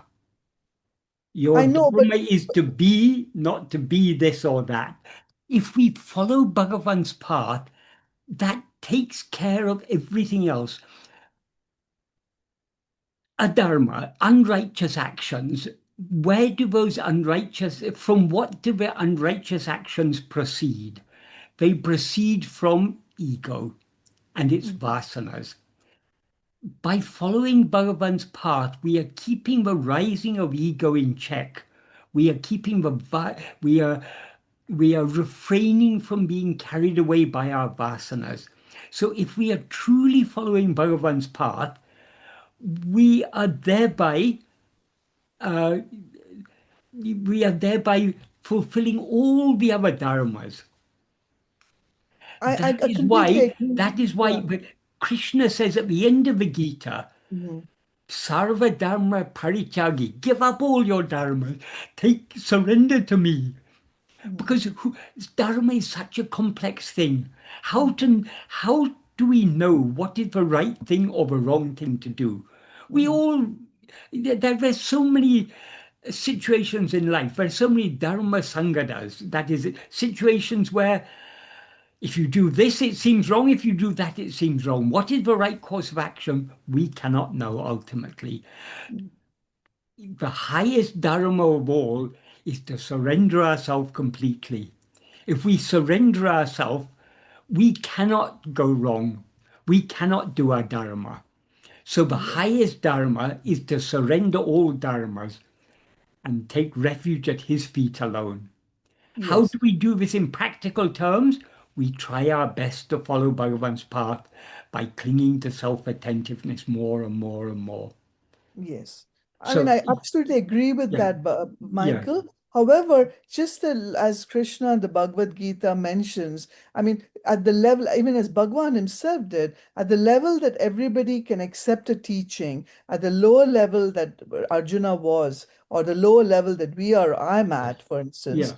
I mean, a teaching that at least do the ethical, if you don't know what to do, at least with your Ichcha Kriya Swatantra, with your freedom to act, do the right thing, do the Throughout the, right thing, do the correct thing, but then throughout try to the, abide within. yeah, The highest teaching again is chapter 16, isn't that in the Gita, which is where Krishna's teaching is what Bhagavad Gita Sāram, which is Bhagavan Ramana's Sāram is of the Sāram, which is the highest teaching, which is to abide in self-surrender and yeah, Sharanagati and yeah. self-surrender and Well, abide within. Bhagavan said he started the Gita with the highest teachings. That is from chapter 2, verse 11, where Krishna's teachings start. There he's starting with the highest teachings. But because Arjuna was not ready to, that he was not in the right state of mind to fully imbibe that. So he gave so many other teachings. Throughout the Gita, Krishna is talking about Dharma. But he concludes all his talk about Dharma by saying, surrender all your Dharmas. From that, we have to understand that the highest Dharma of all, the ultimate Dharma, is surrender. And how do we surrender? According to Bhagavan, what is surrender? It's nothing but the subsidence of ego. To bring about the subsidence of ego, we have to cling to self-attentiveness. So if we follow Bhagavan's path to the best of our ability, all concerns about Dharma will be taken care of. He will take care of that. He Yes, will make sure that we live a righteous life, that we do things appropriately. yes. In fact, And that's even if why he sometimes actually. lets us make mistakes, that's Mhm, also for a purpose. mhm. Nothing can, or that one Parameśvara Shakti is driving all karyas. We should always remember that. So Mhm, leave it to him, surrender to him. mhm. There's That's why I no, found, there is no dharma to equal the dharma of self-surrender. yes. And that's why, because that teaching was not properly emphasized in the teachers who taught me the Gita, I never found the Gita sufficiently valuable. I always thought it dwelled too much on do your duty and the ethics and the dharma, and I didn't find that very valuable at That is all. what I That's was my saying problem. earlier. That is, we can say the whole of Vedanta is summarized in Bhagavad Gita, and Vedanta has something for everyone. So Mhm. the different people will see the Gita in different ways. Different aspects of the Gita will seem important to people according to their level of spiritual development. So, uh, for some people, Gita is all about dharma, it's all about duty. For some people, it's all about surrendering dharma, surrendering everything. So, which is the highest dharma of all. So, it's Bhagavan, the teachers who taught you, they were the right teachers at that time. Mhm. Now you've come to Bhagavan, you have a deeper insight to these things, so you're able to pick out what is really important in the Gita. I mean, everything, I'm not saying anything in Gita is not important, everything is important. But for us, following Bhagavan's path, what is really important? And Bhagavan's path is a direct path. I mean, we want It's a the direct simplest, path. Yeah. direct, quickest path. I mean, there you got the quickest, what can be sweeter and quicker than Bhagavan's path, and Yes, so really exactly. we have to turn to that. Yes, Yes. absolutely. Thank you. Thank you, Bhagavan, Michael, Ramana. Thank you all. Yeah, Bhagavan, yeah. All You're is Bhagavan, only you're Bhagavan. Michael, you're All is Ramana, only you're all. Bhagavan. Who are You're we? Bhagavan, you're everybody, yes. Who are we? We're nobody. He is everything. So, Michael, we got this one about the Maharshi's Gospel. Yes. You want me to read the whole question or just those passages where he's asking? I think maybe, because I've got it all down here, and I compared with the Tamil version. Yeah. So I think probably it's best if I answer this. Yeah, sure. That is, I'll just explain the context. Someone has sent an extract from the chapter of Maharshi's Gospel, which is in the second half, book 2 of Maharshi's Gospel, chapter 4, the heart is the self. So it is a series of questions and answers from this chapter that someone has sent and asked for, but he asks in the following passage from Maharshi's Gospel, chapter 4, the heart is the self. What are the Tamil words used by Bhagavan Sri Ramana Maharshi in bold in this English translation? First, I'll explain a little bit about how Maharshi's Gospel came into being. Most or possibly even all of Maharshi's Gospel was originally recorded in English. But of course, Bhagavan answers questions. When people ask questions, Bhagavan answers in Tamil. And if the questions are being asked in English, Bhagavan understands English, but he generally didn't reply in English. So he would reply in Tamil and someone would translate that. So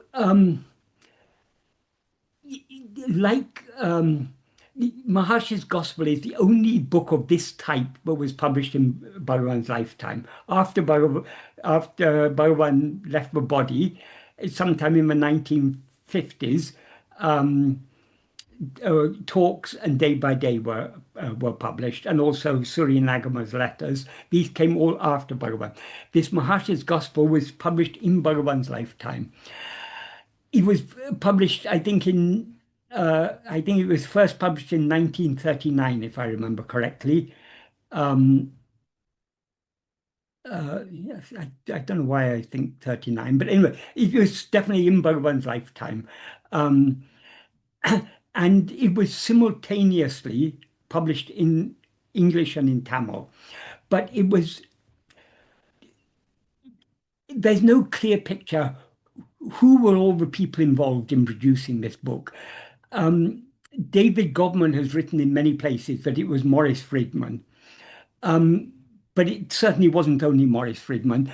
Certainly a lot of the questions were asked by Maurice Freedman, and he may have recorded the answers, but he would have been asking questions in English. Someone would have translated it, so he would have recorded what was translated for him. But I think the main person who actually brought it all together, divided it up into chapters, selected what was to go in it, and was a person called Moni Sadhu, or I think he was called Moni. Yeah, I think he was called Moni Sadhu. Anyway, he was Chinnaswami's right-hand man. Right? Chinnaswami was Bhagavan's younger brother, the Savatikari. So Moni was his right-hand man in the office. I think he was, I don't know whether he wore white or orange, but he was living the life of a sadhu, but he was a well-educated person. He was a lawyer. And so he was invaluable for Chinnaswami because he handled all the ashram correspondence and many things. So, for example, if people wrote letters to Bhagavan, it would be Moni who would reply on that he himself would write the reply, saying Bhagavan doesn't write replies, but he would give his own answer. So he had a fairly good understanding of Bhagavan's teachings, but it was he who was the main person who compiled this. And I think the Tamil version was mostly or entirely translated by him. So the Tamil version, in some respects, is closer to what Bhagavan would actually say, because it's the English, many of the terms we see in the English version, there are no exact equivalents in Tamil. But the English is the original, the Tamil is a translation. So it's a bit of confusion. So I can point out what are the words in the Tamil version. The Tamil version is called Maharshi Vaimori. I can point out what words have been used, but this doesn't guarantee that these were actually the words used by Bhagavan, because it was recorded in English and then translated in Tamil. So with that preface, I'll deal with it. The portion he's quoted is beginning from the disciple asks, "For men like me who have neither the direct experience of the heart nor the consequent recollection, the matter seems to be somewhat difficult to grasp. About the position of the heart itself, perhaps, we must depend on some sort of guesswork." To which Bhagavan replies, "If the determination of the position of the heart is to depend on guesswork, even in the case of a layman, the question is surely not worth much consideration.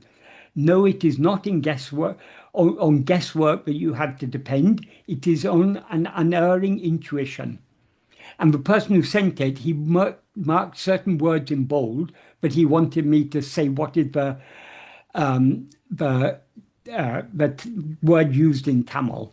So, as I say, this may or may not be the actual word used by Bhagavan. For guesswork, the word used is uham. Uham is a Tamil form of a Sanskrit word.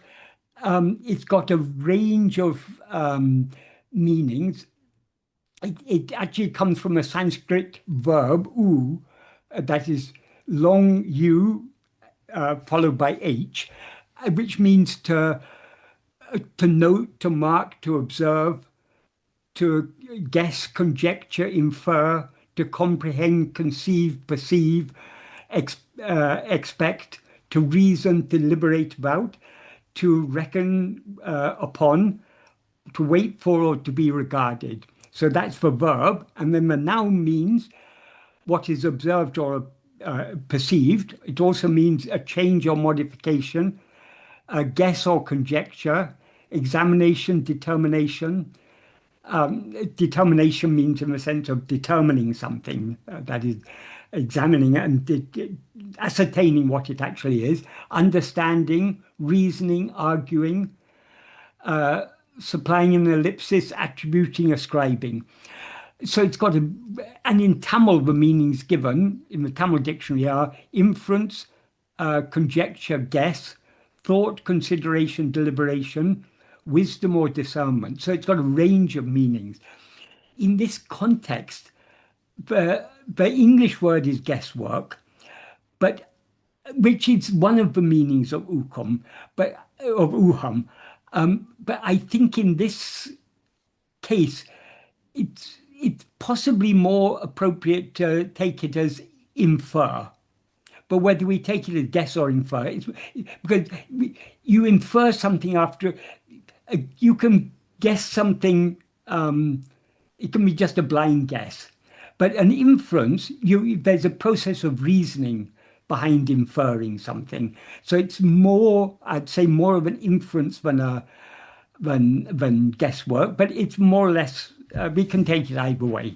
So we can take it as a guess or as that is these series of questions and answers, I think, were almost certainly asked by Maurice Friedman, because Bhagavan refers to, "You've come from your country far away, far beyond the Himalayas." Maurice Friedman was from Poland, so I think this is probably one portion, but the questions were asked by Maurice Friedman, so he may have said guesswork in the original. Bhagavan replying may have used the word uham, which is, as I say, more infer than guess, but you can be taken either way. And then the other word is, according to the English recording, no, it is not on guesswork that you have to depend. It's on an unerring intuition. The equivalent in Tamil was Ni umail ukateye dharamaha kolvadile. You don't have to take on the basis of guess or inference. Siddhamai irakum uļ-ļ-Uṇarvu ādharamai kolkirai. You have it on the basis of Uļ-ļ-Uṇarvu means an inner awareness. Siddhamai, which you already have. That is what has been translated as an unerring intuition. Intuition, there's no real word in Tamil for intuition, but Uļ-ļ-Uṇarvu means it's an inner Uṇarvu. The basic meaning of Uṇarvu is awareness. It's also sometimes used in the sense of knowledge, but knowledge, not knowledge in the sense of knowledge that you gather from books, but knowledge from direct awareness, direct experience. Uṇarvu can also in some contexts mean feeling. So some people would translate Uļ-ļ-Uṇarvu as an inner feeling, but I think an inner awareness is better in this context. And he says it's siddhamai irakum. Siddhamai, you've already got it. It's something that we all know this already. It's the implication. So the literal meaning of the final sentence is you have it, that the basis on which you know this is an inner awareness which you already have, which is already attained. And then the question is, for whom is the intuition? Again, the translation in Tamil is Uļ-ļ-Uṇarvu, the inner awareness. And Bhagavan answers for one and all. And then the devotee asks, does Sri Bhagavan credit me with an intuitive knowledge of the heart? Again, in Tamil, it's idiyateye patri, concerning the heart, enakum, to me, even to me, Uļ-ļ-Uṇarvu undu, there's that inner awareness, even for me. Is that what Bhagavan is? Does Bhagavan consider that I have this inner awareness? Is what is the meaning of the Tamil. And then Bhagavan's and that's concerning, that is in English, an intuitive knowledge of the heart is the question. In Tamil, idea te patri Uļ-ļ-Uṇarvu, the inner awareness of the heart. And so Bhagavan's answer to that is no, not of the heart, but of the position of the heart in relation to your identity. In Tamil, that is ille, means no. Idiyatin Uļ-ļ-Uṇarvu patriala. It's not an inner awareness of the heart. Dehatil un idiyasthanateye patriye. It's only concerning the place of the heart in the body, or the place of your heart in the body. And then the disciple asks, in English it's, Bhagavan says that I intuitively know the position of the heart in the physical body. Again, intuitively, the word used in Tamil is there is Uṇarvu undu. There is an awareness concerning the place of the heart. And Bhagavan replies, why not? In Tamil, that's Ain Sola Kudadu. Why should it not be said so? Then devotee pointing to himself, it is to me personally that Bhagavan is referring. And Bhagavan's reply is, yes, that is the intuition. Again, he marked intuition in bold, that's a questioner. And in Tamil, it's very simple. Uļ-ļ-Uṇarvu. That is the inner awareness. How did you refer to yourself by gesture just now? Did you not put your finger on the right side of the chest? That is exactly the place of the heart center. In Tamil, Adutan Idiyatin Sthanam. That is the place of the heart. So that is what in this chapter Bhagavan is distinguishing between the heart and the place of the heart. So he's saying the heart is pure awareness, which is infinite. The place of the heart is a point in the body, and but Bhagavan says the place is assigned only in relation to the body. Because we take ourselves to be the body, because we seem to be something within this body, or the whole body seems to be I, this is the point in the body but where we feel ourselves to be centered, so to speak.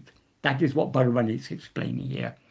So when the devotee points to himself and says, it is to me personally that Bhagavan is referring, Bhagavan said, yes, that is the Uḻ-ļ-Uṇarvu. That is the intuition in English. That is the inner awareness.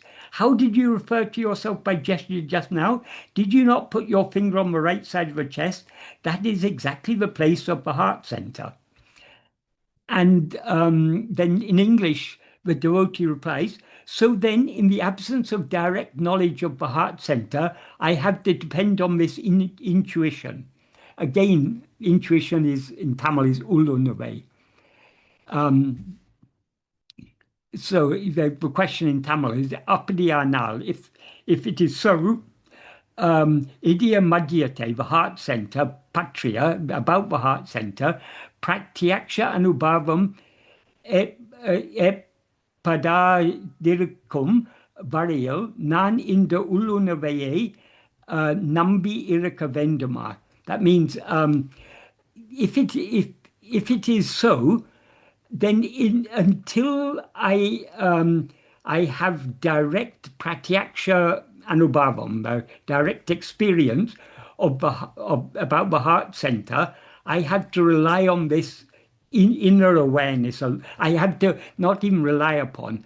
In Tamil, it's necessary for me to believe this inner awareness.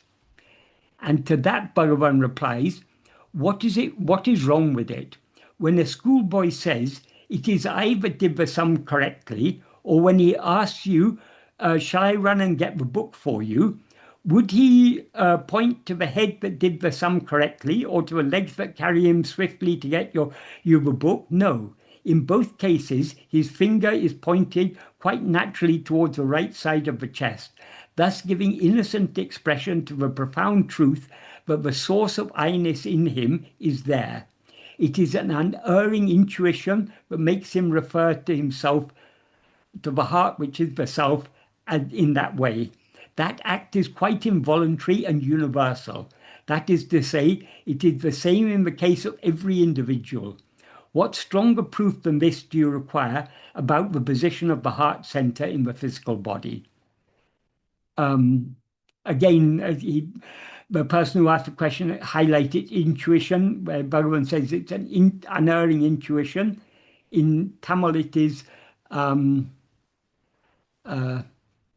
Periyatra Uļ-ļ-Uṇarvahum.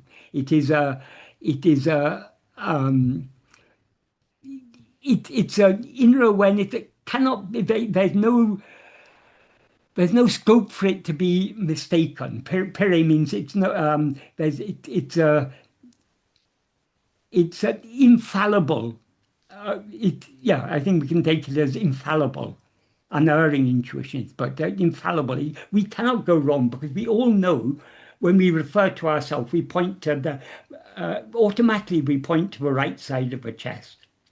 But the important point that Bhagavan is stressing throughout this chapter is that this is only that the place of the heart in the body is true only in relation to the body. That is not what the heart actually is. What the heart actually is the infinite pure awareness that we actually are.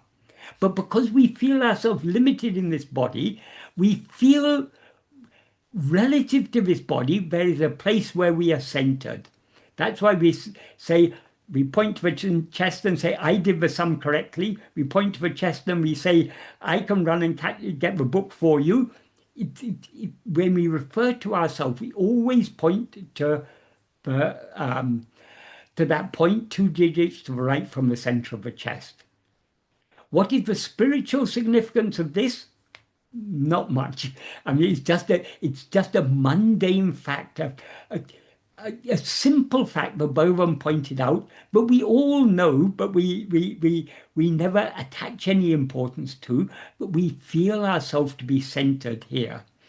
So if we are, for example, if we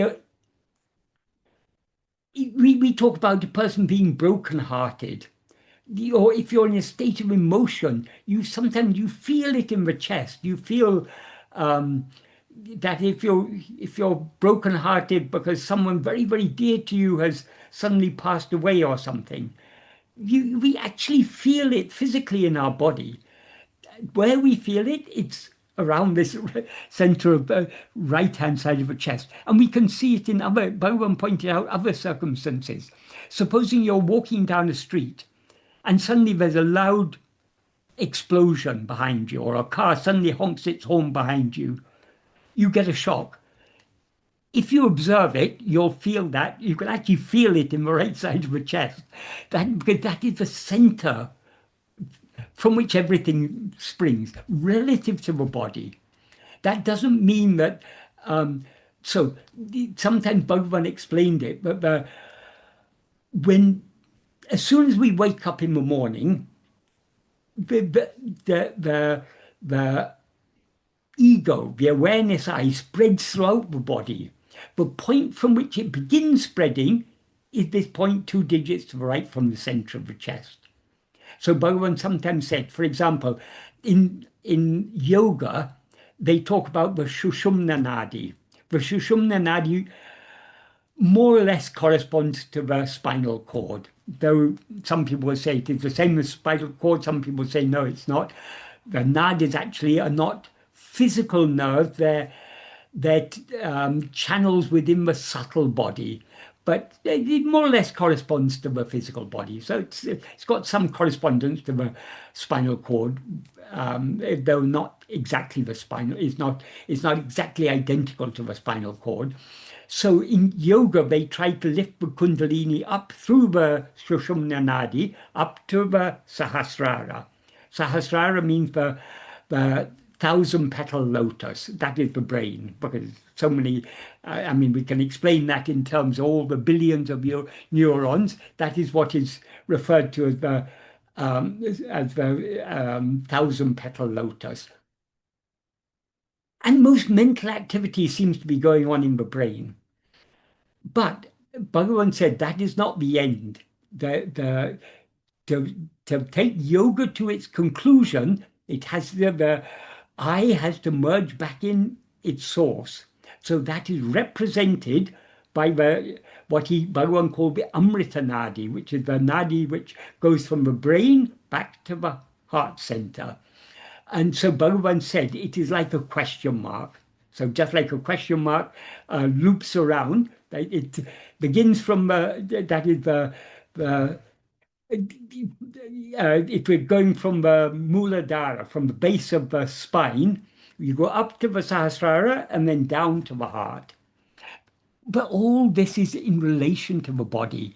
We need not be concerned about this for self-investigation, because we're not concerned with the body. We're trying to separate ourselves from the body.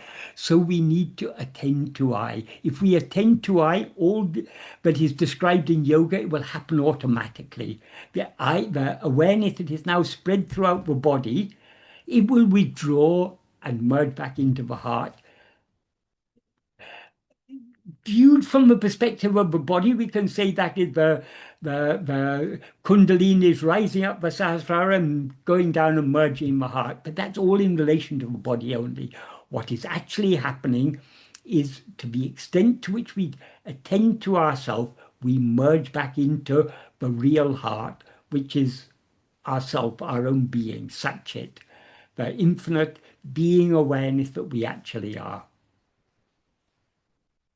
So I hope that's a clear answer to that. But the main question seemed to be about this word intuition. There's no exact equivalent in Tamil. So the word that was used in the Tamil version of Maharshi's Gospel is Uḻ-ḻ-Uṇarvu, the inner awareness, which is quite possibly the word that Bhagavan would have used in that context.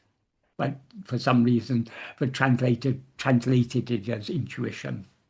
Because Bhagavan spoke in Tamil, someone translated into English, then probably Maurice Friedman recorded what was translated for him, and later, when it was made into a book, it was translated back into Tamil. So we can't be sure from the Tamil version that that is what Bhagavan actually said, but it's more likely to be closer to what Bhagavan actually said than what is in the English.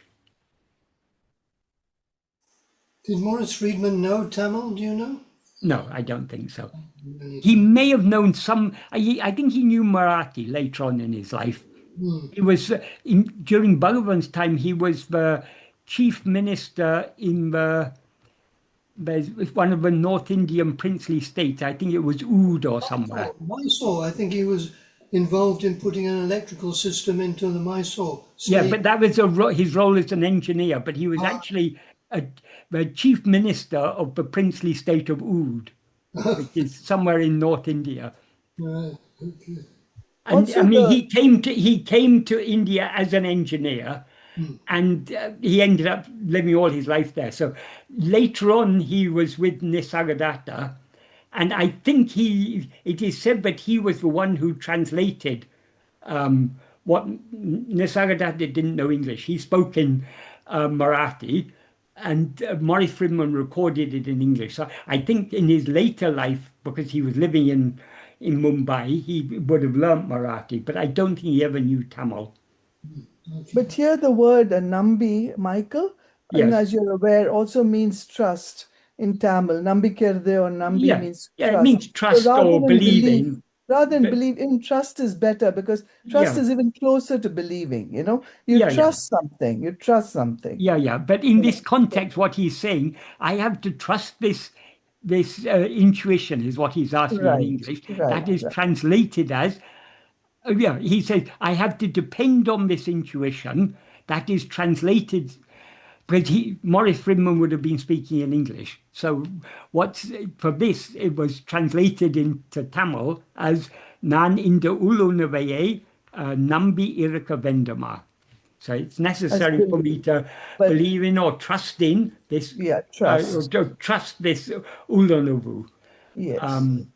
But of course, we don't have to trust it. We all clearly know it. We all clearly know we refer to the right-hand side of the chest. Sometimes trust is blind. We're blind trust. Yeah. We don't have to intellectualize to trust something. Yeah. But what Bhagavan is saying, it's nothing to do with trust. It's because we all know it directly. We all experience.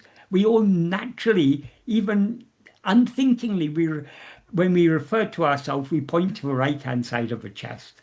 Yes, it's experiential knowledge. We all have this experiential knowledge that this is. But like many things, we sometimes certain things we know, but we overlook them until they're pointed out. And once it's pointed out, it becomes obvious. So that's all Bhagavan is doing in this passage. He's just pointing out what should be obvious to all of us. Right. It's not a deep spiritual truth. It's just in relation to this body. That is the place where we experience ourselves. That is now when we now experience the whole body as I, but where we feel ourselves centered is at this point. So whether we're doing the sum correctly or running to get the book, we don't point to our head or our feet, we point only to the chest. But as we get deeper on the path, we realize the center can be anywhere. Like the Sahasranama Sahasrahara points out, It can be above our head. It can be anywhere in the stratosphere. Yeah, that's what in Ekama Panchakam Bhagavan says. One who thinks that he compares it to someone who thinks that the screen is one of the pictures.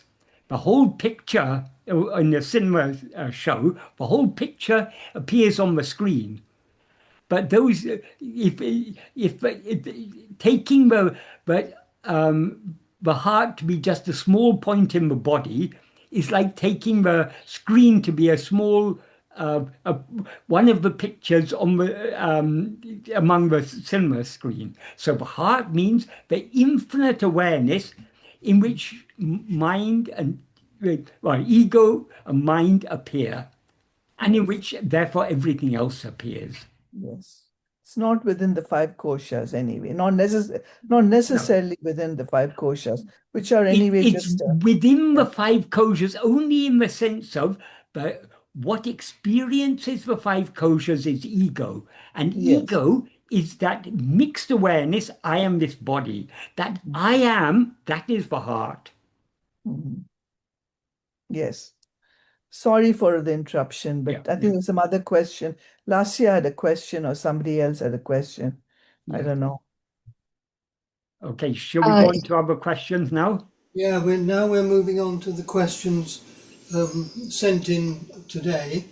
So the first of these is Bhagavan uses the word courage in his translations for Bhagavad Gita 6:25 and Viveka Chudamani verse 24. What exactly is this courage, and why is it such an important aid in spiritual practice? Courage is, well, one of the words that means courage is dhīra. Bhagavan sometimes explains what dhīra means. Di means mind or intellect. Ra means protecting. So curbing the mind is the real courage. That is, the nature of the mind is to go outwards. If we hold the mind within, hold the mind in the heart, in other words, keep our attention on ourselves, that requires the greatest courage. Well, not it requires, but that is the greatest courage. Because we are, by attending to ourselves, we are surrendering ourselves completely. We're surrendering everything. As Bhagavan says in verse 26 of Uḻ-ḷ-Uṇarvu, if ego comes into being, everything comes into being. If ego is not, everything is not. Ego itself is everything.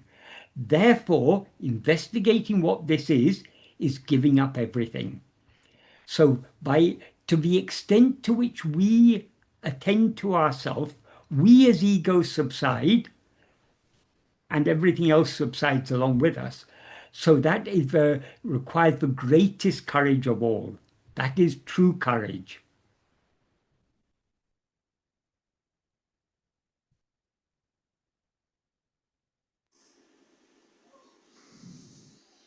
So the next question, there is a question, but the person has also put in lower down in the chat that they want to put a question. So it's Lasya B, and I don't know if that person wants me to read his first question that came early, or whether he'll handle the whole thing. He's just unmuted, he or she has just unmuted themselves, so. Yes. Yes. Om Namo Ramanaya. Namo Ramanaya. Please bear with me while I ask this question. I'm not 100% sure how to put this. I'm very interested in observing nature and animals and so and so. And I came to realize with Bhagavan's grace, it's as Bhagavan's teachings observe that we are all consciousness, means we can see the same consciousness even in the like a tree, bird, so and so, etc. So when I observe, for example, like trees, is there an ego, or is there an ego in other animals? And apart from humans, is my question, because we talked about ego being the problem, ego being the unreality.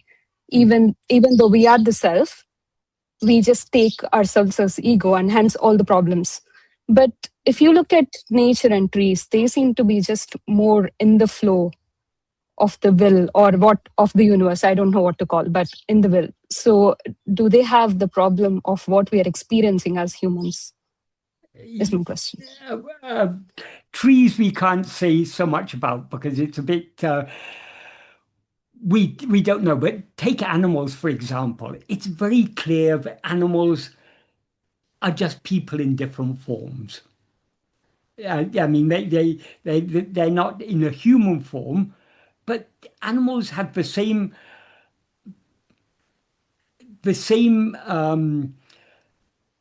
desires, the same fears that we have. So how can there be desires and fears without an I there? There is an awareness that is aware of itself as, I am this body. That's why if an animal faces danger, we can clearly see fear in their response. If we can see desire, we can also see love and affection. If you form a relationship with any animal, whatever type of animal it may be, animals, some people say, oh, love is only a human emotion. Animals don't have love. It's just they say it's just their programmed response or something. No, it's very clear. Animals do have love and affection. They can show so much love and affection, and they can draw love and affection out of people.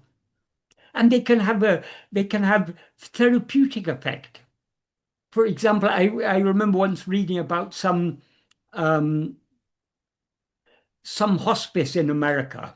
The hospice is where people go when they're terminally ill. So they're going there to die. And they have a dog there. But that dog will recognize when a person's time has come.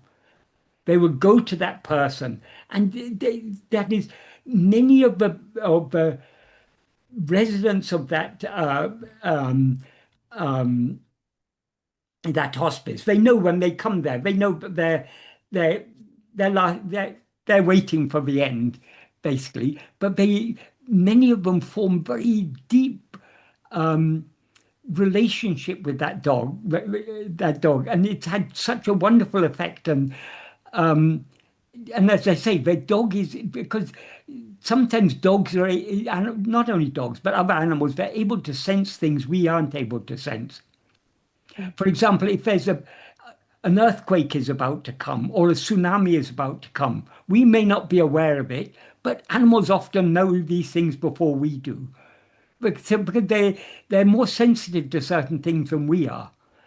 So that dog was able to know when a person's end was nearing, and it would go and spend time with that person in their last hours. So it's very, very clear. If anyone who spent any time with any type of animal, it's very clear they're just human beings or jivas, let's say, in another form. They're not in human form, but it's the same, just like we are jivas, they are jivas. My question, I think, was more to plants and other trees, but as you said, there's no way. I mean, it's very difficult for us to say about the that is, we conceive, because we conceive responses of, but people who have very close relationship with plants, people say, but by talking to plants, the plants flourish and do better. So I mean, there's no reason I mean, I don't have any direct experience of that, but I see no reason to doubt that. But plants can respond to kindness and love. Yes. Just extending to that is thinking. So you're saying that even animals and all other jivas might also have ego. Might have. They clearly have. That is. when we, as ego, we take ourselves to be this body. So in the view of ourselves as ego, we take every other body, every other sentient being to be an ego. It's very clear there's an I in those animals, but it's the way it's behaving, the way they're behaving. You can clearly see there's an ego or a Jīva, whatever you want to call it, is there. They are sentient beings. They have awareness just like us.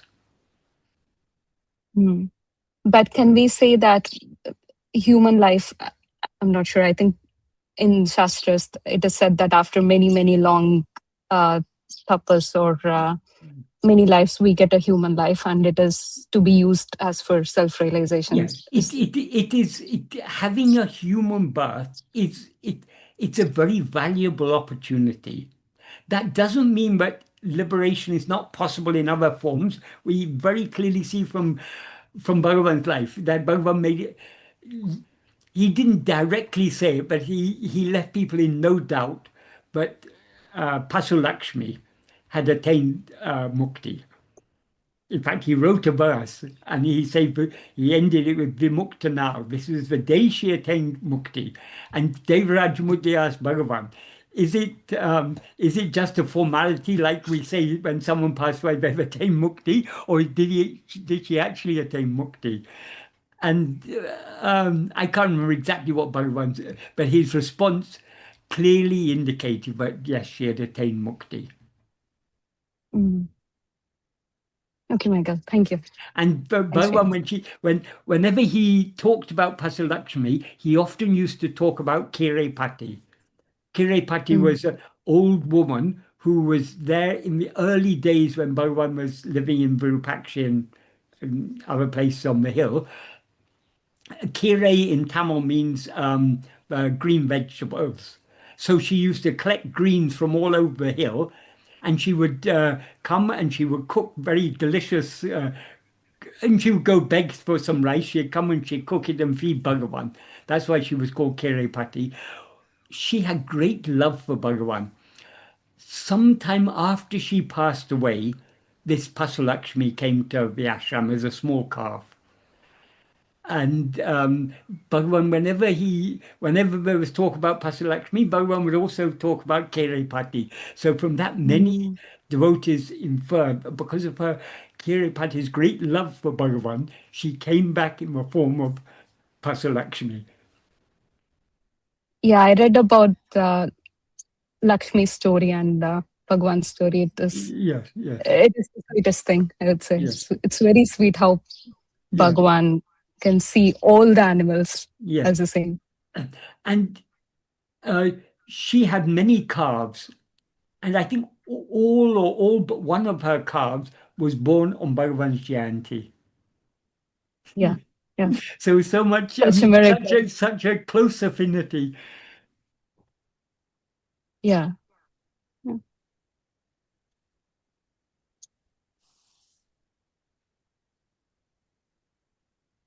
Maybe the only thing animals are missing is intellect, perhaps, Michael. Well, they have intellect. I mean, certainly they have intellect. They may not have their intellect may work a bit differently to ours. They may not be able to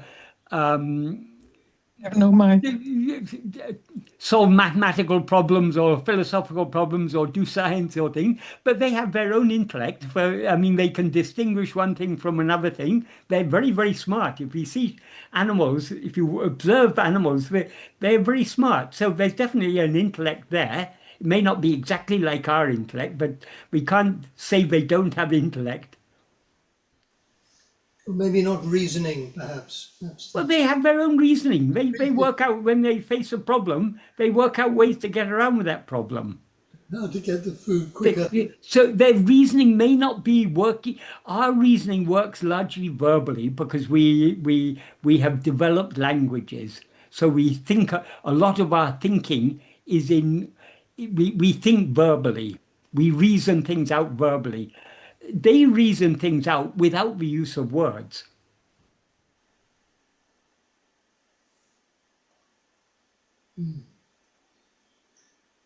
Okay. So another question. Yes. Does ego need to exist as a vehicle to exhaust Prārabdha karmas?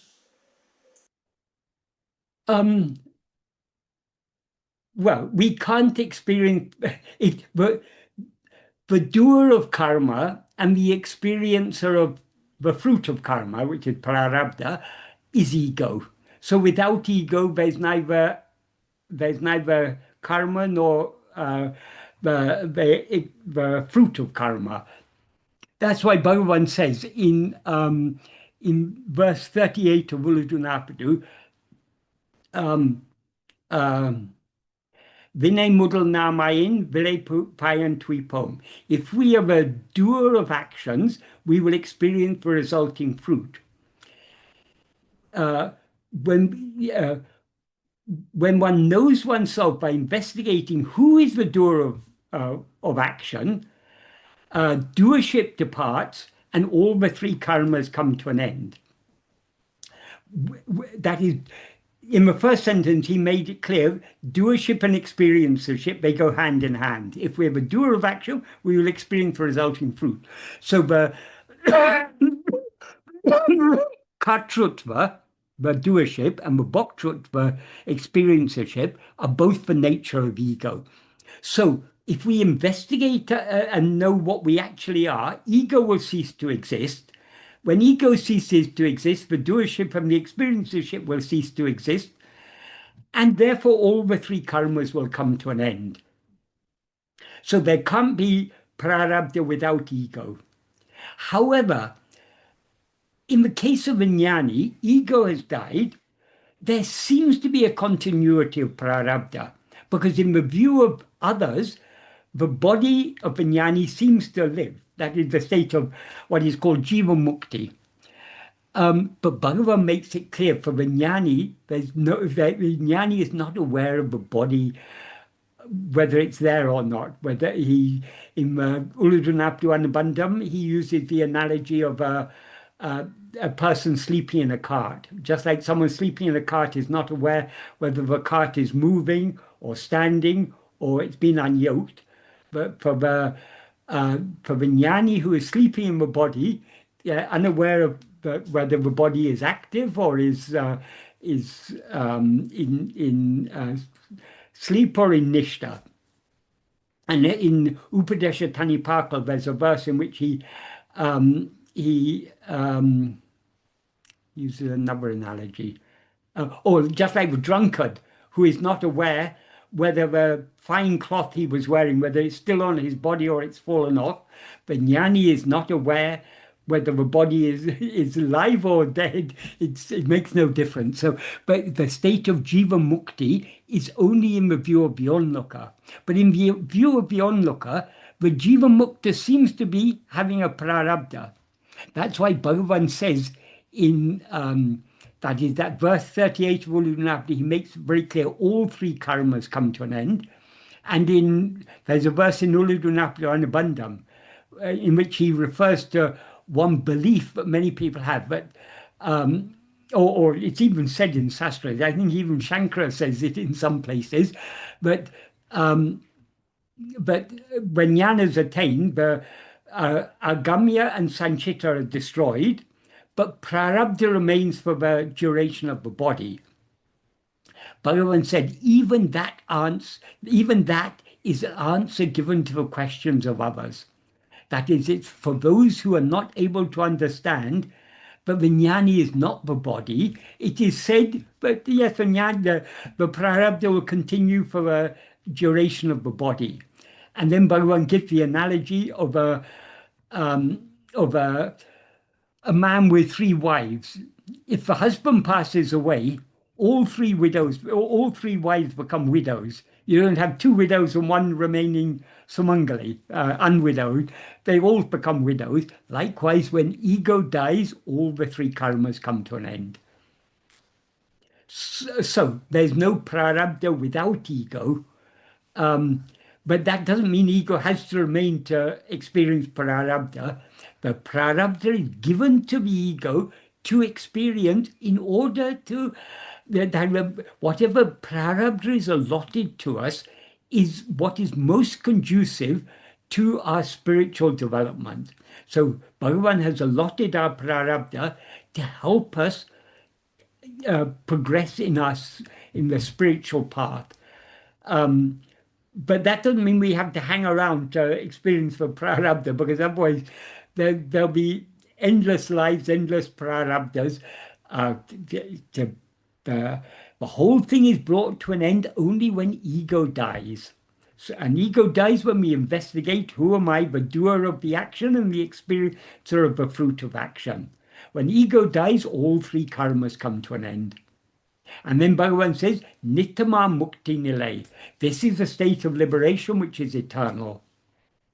Eternal means even now we are liberated. We seem to be in bondage because we've risen as ego. But if we investigate ourselves and know what we actually are, we will find that we are eternally liberated. We have never risen as ego.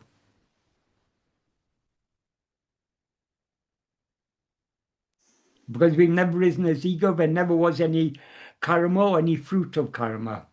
There never was any world or anything. So the ultimate truth is Ajāta.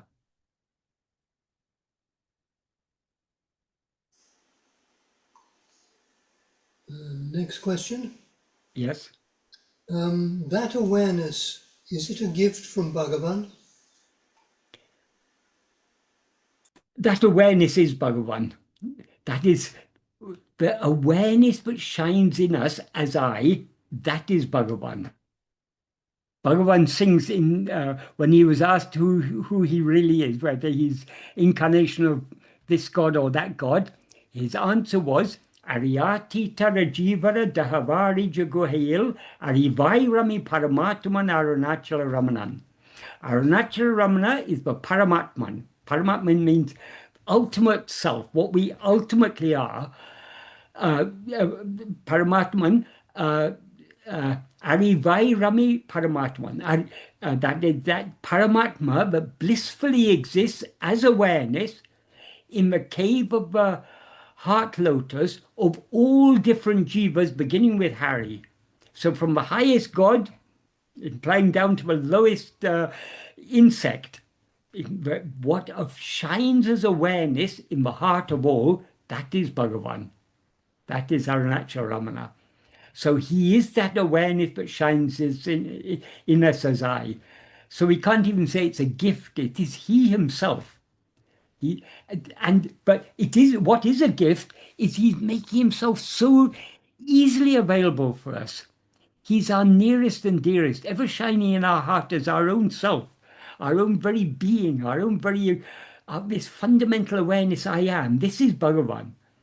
So he's so gracious to make himself so easily available to us, but we are so ungracious, we ignore him and are fascinated by all the, by this world and all that's happening in it and all the pleasures that we think we're going to derive from it. We are ignoring him. If we really love Bhagavan, we'll turn our attention back within where he is shining as awareness in the heart of each and every one of us.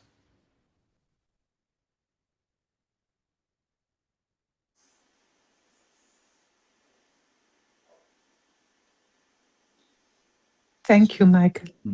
The reason we don't recognize this awareness as Bhagavan is because we have conflated this awareness with this, the form of this body that we take ourselves to be.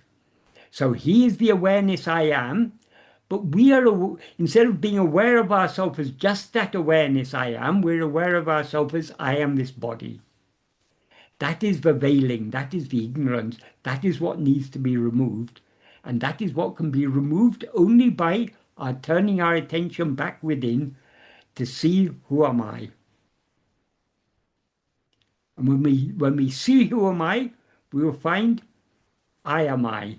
That I that is shining, That Bhagavan who is shining as I, that alone is I.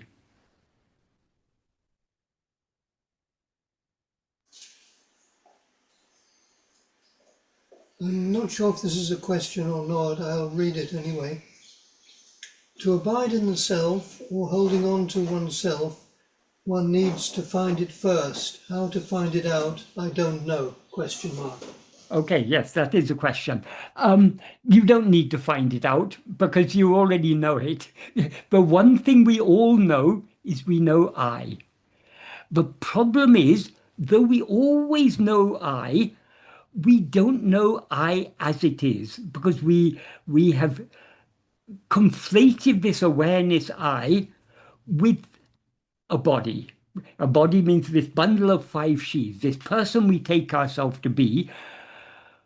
We have conflated ourselves with this person. So in order to know ourselves as we actually are, and thereby to be what we actually are, we need to attend to ourselves. Because this false awareness, I am a body, which is what is called ego, this comes into being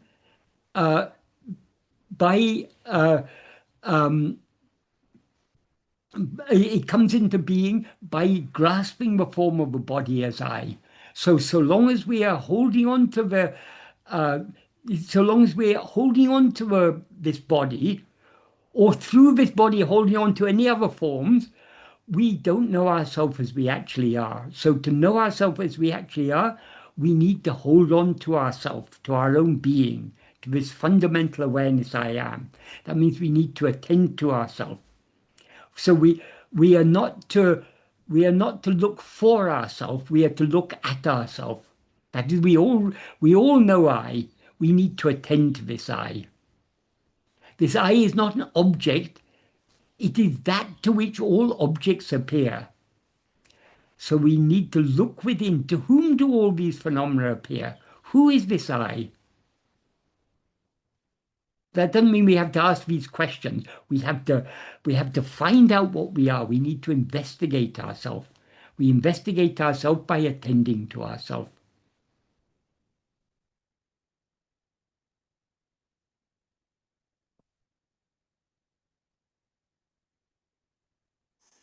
I think this is the last question. If I've missed a question, maybe somebody could come in afterwards and make that point. And sometimes people just type things and it's not a question, it's more of a statement, you know. So this is a question. Please, Michael, whether we self-inquire who am I, or with outward attention and devotion who is Bhagavan, will they not lead to the same result, understanding our real nature? If so, does it imply that anything perceived by us with name and form, like Bhagavan, has a clear purpose? It exists only to turn us within, and we are only experiencing ourselves in multiplicity as bliss. Yeah, well, yes, certainly Bhagavan appeared in name and form only with the sole purpose of turning our attention back within. To meditate with love on the name and form of Bhagavan is of course good. But what is the real form of Bhagavan? What is Bhagavan Swarupa? Bhagavan Swarupa is Atma Swarupa. Swarupa means what Bhagavan actually is what we actually are. So attending to ourselves is the best among all. As Bhagavan says in verse 8 of Upadeshandaya, Anya-bhavatin avanahamaham ananya-bhava para anatimam uttamam undipara. Anya-bhava means, anya means what is other. So in this context, Anya-bhava means meditating on what is other, implying meditating on God as if he was something other than ourselves, meditating on God in name and form. Rather than that, Ananya-bhava, that is meditation on him as not other, in which he is I. Avan aham ahum means in which he is I. That is anatinam uttamam. So that anatinam uttamam means best among all. So the best way to meditate on Bhagavan is to meditate on him as not other than I. In other words, to meditate on I alone, that is the best way of meditating on Bhagavan. There's also a verse in Upadesha Tanipako in which Bhagavan says, what is it?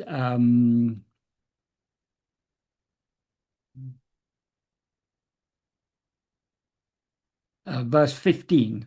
Ātmanusantānam aktu Parameśvara bhakti anmavai isun Uḻ-ḻ-Uṇarvu. That means self-investigation is devotion to God, the ultimate, because God is oneself. So the best way of meditating on Bhagavan is to meditate on him as ourself. In other words, to meditate on ourself alone, with the understanding that that we are not anything other than him.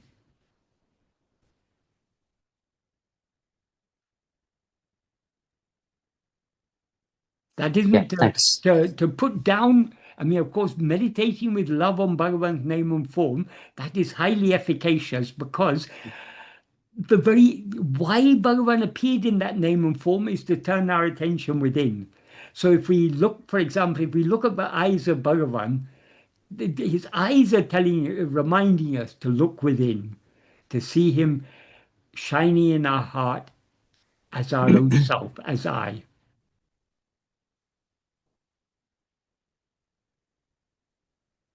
Yeah, thank you so much. Describes it beautifully in verse 10 of Arunachala-patikam. He says, wait, I'll get the verse because it explains it so beautifully. But in this verse he's talking about, he's obviously talking about Arunachala, but whatever Bhagavan says about Arunachala applies equally well to him, because he and Arunachala are one. Patanam pudumai Uyir kanta parvatam. I've seen a wonder, this magnetic hill that forcibly attracts the soul. Orutaram idane ortidum Uyirin, for the soul, or of the soul who thinks of it even once. The cheshte, the activity, the mischievous activity, or the mental activity of that soul who thinks of it even once, subduing that activity, subduing that mental activity of a soul who thinks of it even once, sheshe oruki, oru tanadu abhimukamaha, pulling it to face towards itself for one. That oru is very important there. Oru means one, it means peerless, it means unique. But when he says pulling to face it to face towards it for one, that implies we're facing that it is what our own being. Because if Arunachala was something other than ourselves, facing towards Arunachala, there would be two there. There would be the meditator and what is meditated on. But he is our own being. So that's why he says, Oru Tanadu, himself for one. So when we turn to face himself for one, that means himself is ourself. We need to, so he pulls us to face him in our heart where he's shining his eyes, the implication. So pulling to face towards him the one, ade tambol achalama chedu, making them motionless like itself, making that soul motionless like itself, like himself. Ab innue balikolom. Ab innue means that sweet soul. How is the soul sweet? That is by being pulled within. When he pulls us, to the extent to which he pulls us within, we are thereby purified. So we become pakva, we become well cooked, sweetened, ripened, and then only he will take us as bali. Bali means food that is offered in sacrifice. So he takes us as a sacrificial offering. He swallows it. In other words, Ich denn, what is this? And then he ends by saying, Ortumin Weakal. O souls, be saved by thinking Ulam Adanil, sorry, Ulam Adil Oli Iv Weakali Aranamagiri. Be saved by thinking of this great Aranagiri, which shines in the heart as the killer of the soul. This great Aranagiri, the killer of the soul who shines in the heart. So Arunachal is ever shining in our heart, and if we yield ourselves to, he's ever pulling us within, but we are resisting that by rushing outwards. So if we yield ourselves to him, he will pull us within, and then he will swallow us. So that's how he kills us. So all this, when he says, he talks first about the magnetic hill that forcibly seizes the soul. And if we think of it even once, what does it do? It works from within, subduing our outward going mental activity, pulling our mind inwards to face itself, thereby making it motionless like itself, and then feeding upon us. So this is the effect of thinking with love of the name and form of Arunachala. It won't let us stop there. It will subdue our outward going mental activity, pull us back within, and swallow us. Likewise, if we meditate on the name and form of Bhagavan, he's not going to let us just be satisfied with meditating on his name and form. He's going to work from within our heart to subdue the outward going activity of our mind, to pull us within, and there he will make us motionless like himself, and he will feed upon us. So there's no doubt at all about the efficacy of meditating on the name and form of Bhagavan. But even that is secondary to the ultimate way of meditating on Bhagavan, which is to meditate upon him as I. But if we meditate on his name and form, he will pull us within to meditate on him as I. Is that a clear answer? Yes, that's wonderful. Thank you so much, Michael. Right. Well, it's wonderful because it's Bhagavan's answer, because this verse Bhagavan himself has given us. Thank you. Would you like to do the mantra, Michael? Oh, yes. Yeah, thank you. Yes, I was forgetting. Om Namo Bhagavate Sri Arunachala Ramanaya. Om Namo Bhagavate Sri Arunachala Ramanaya. Om Namo Bhagavate Sri Arunachala Ramanaya.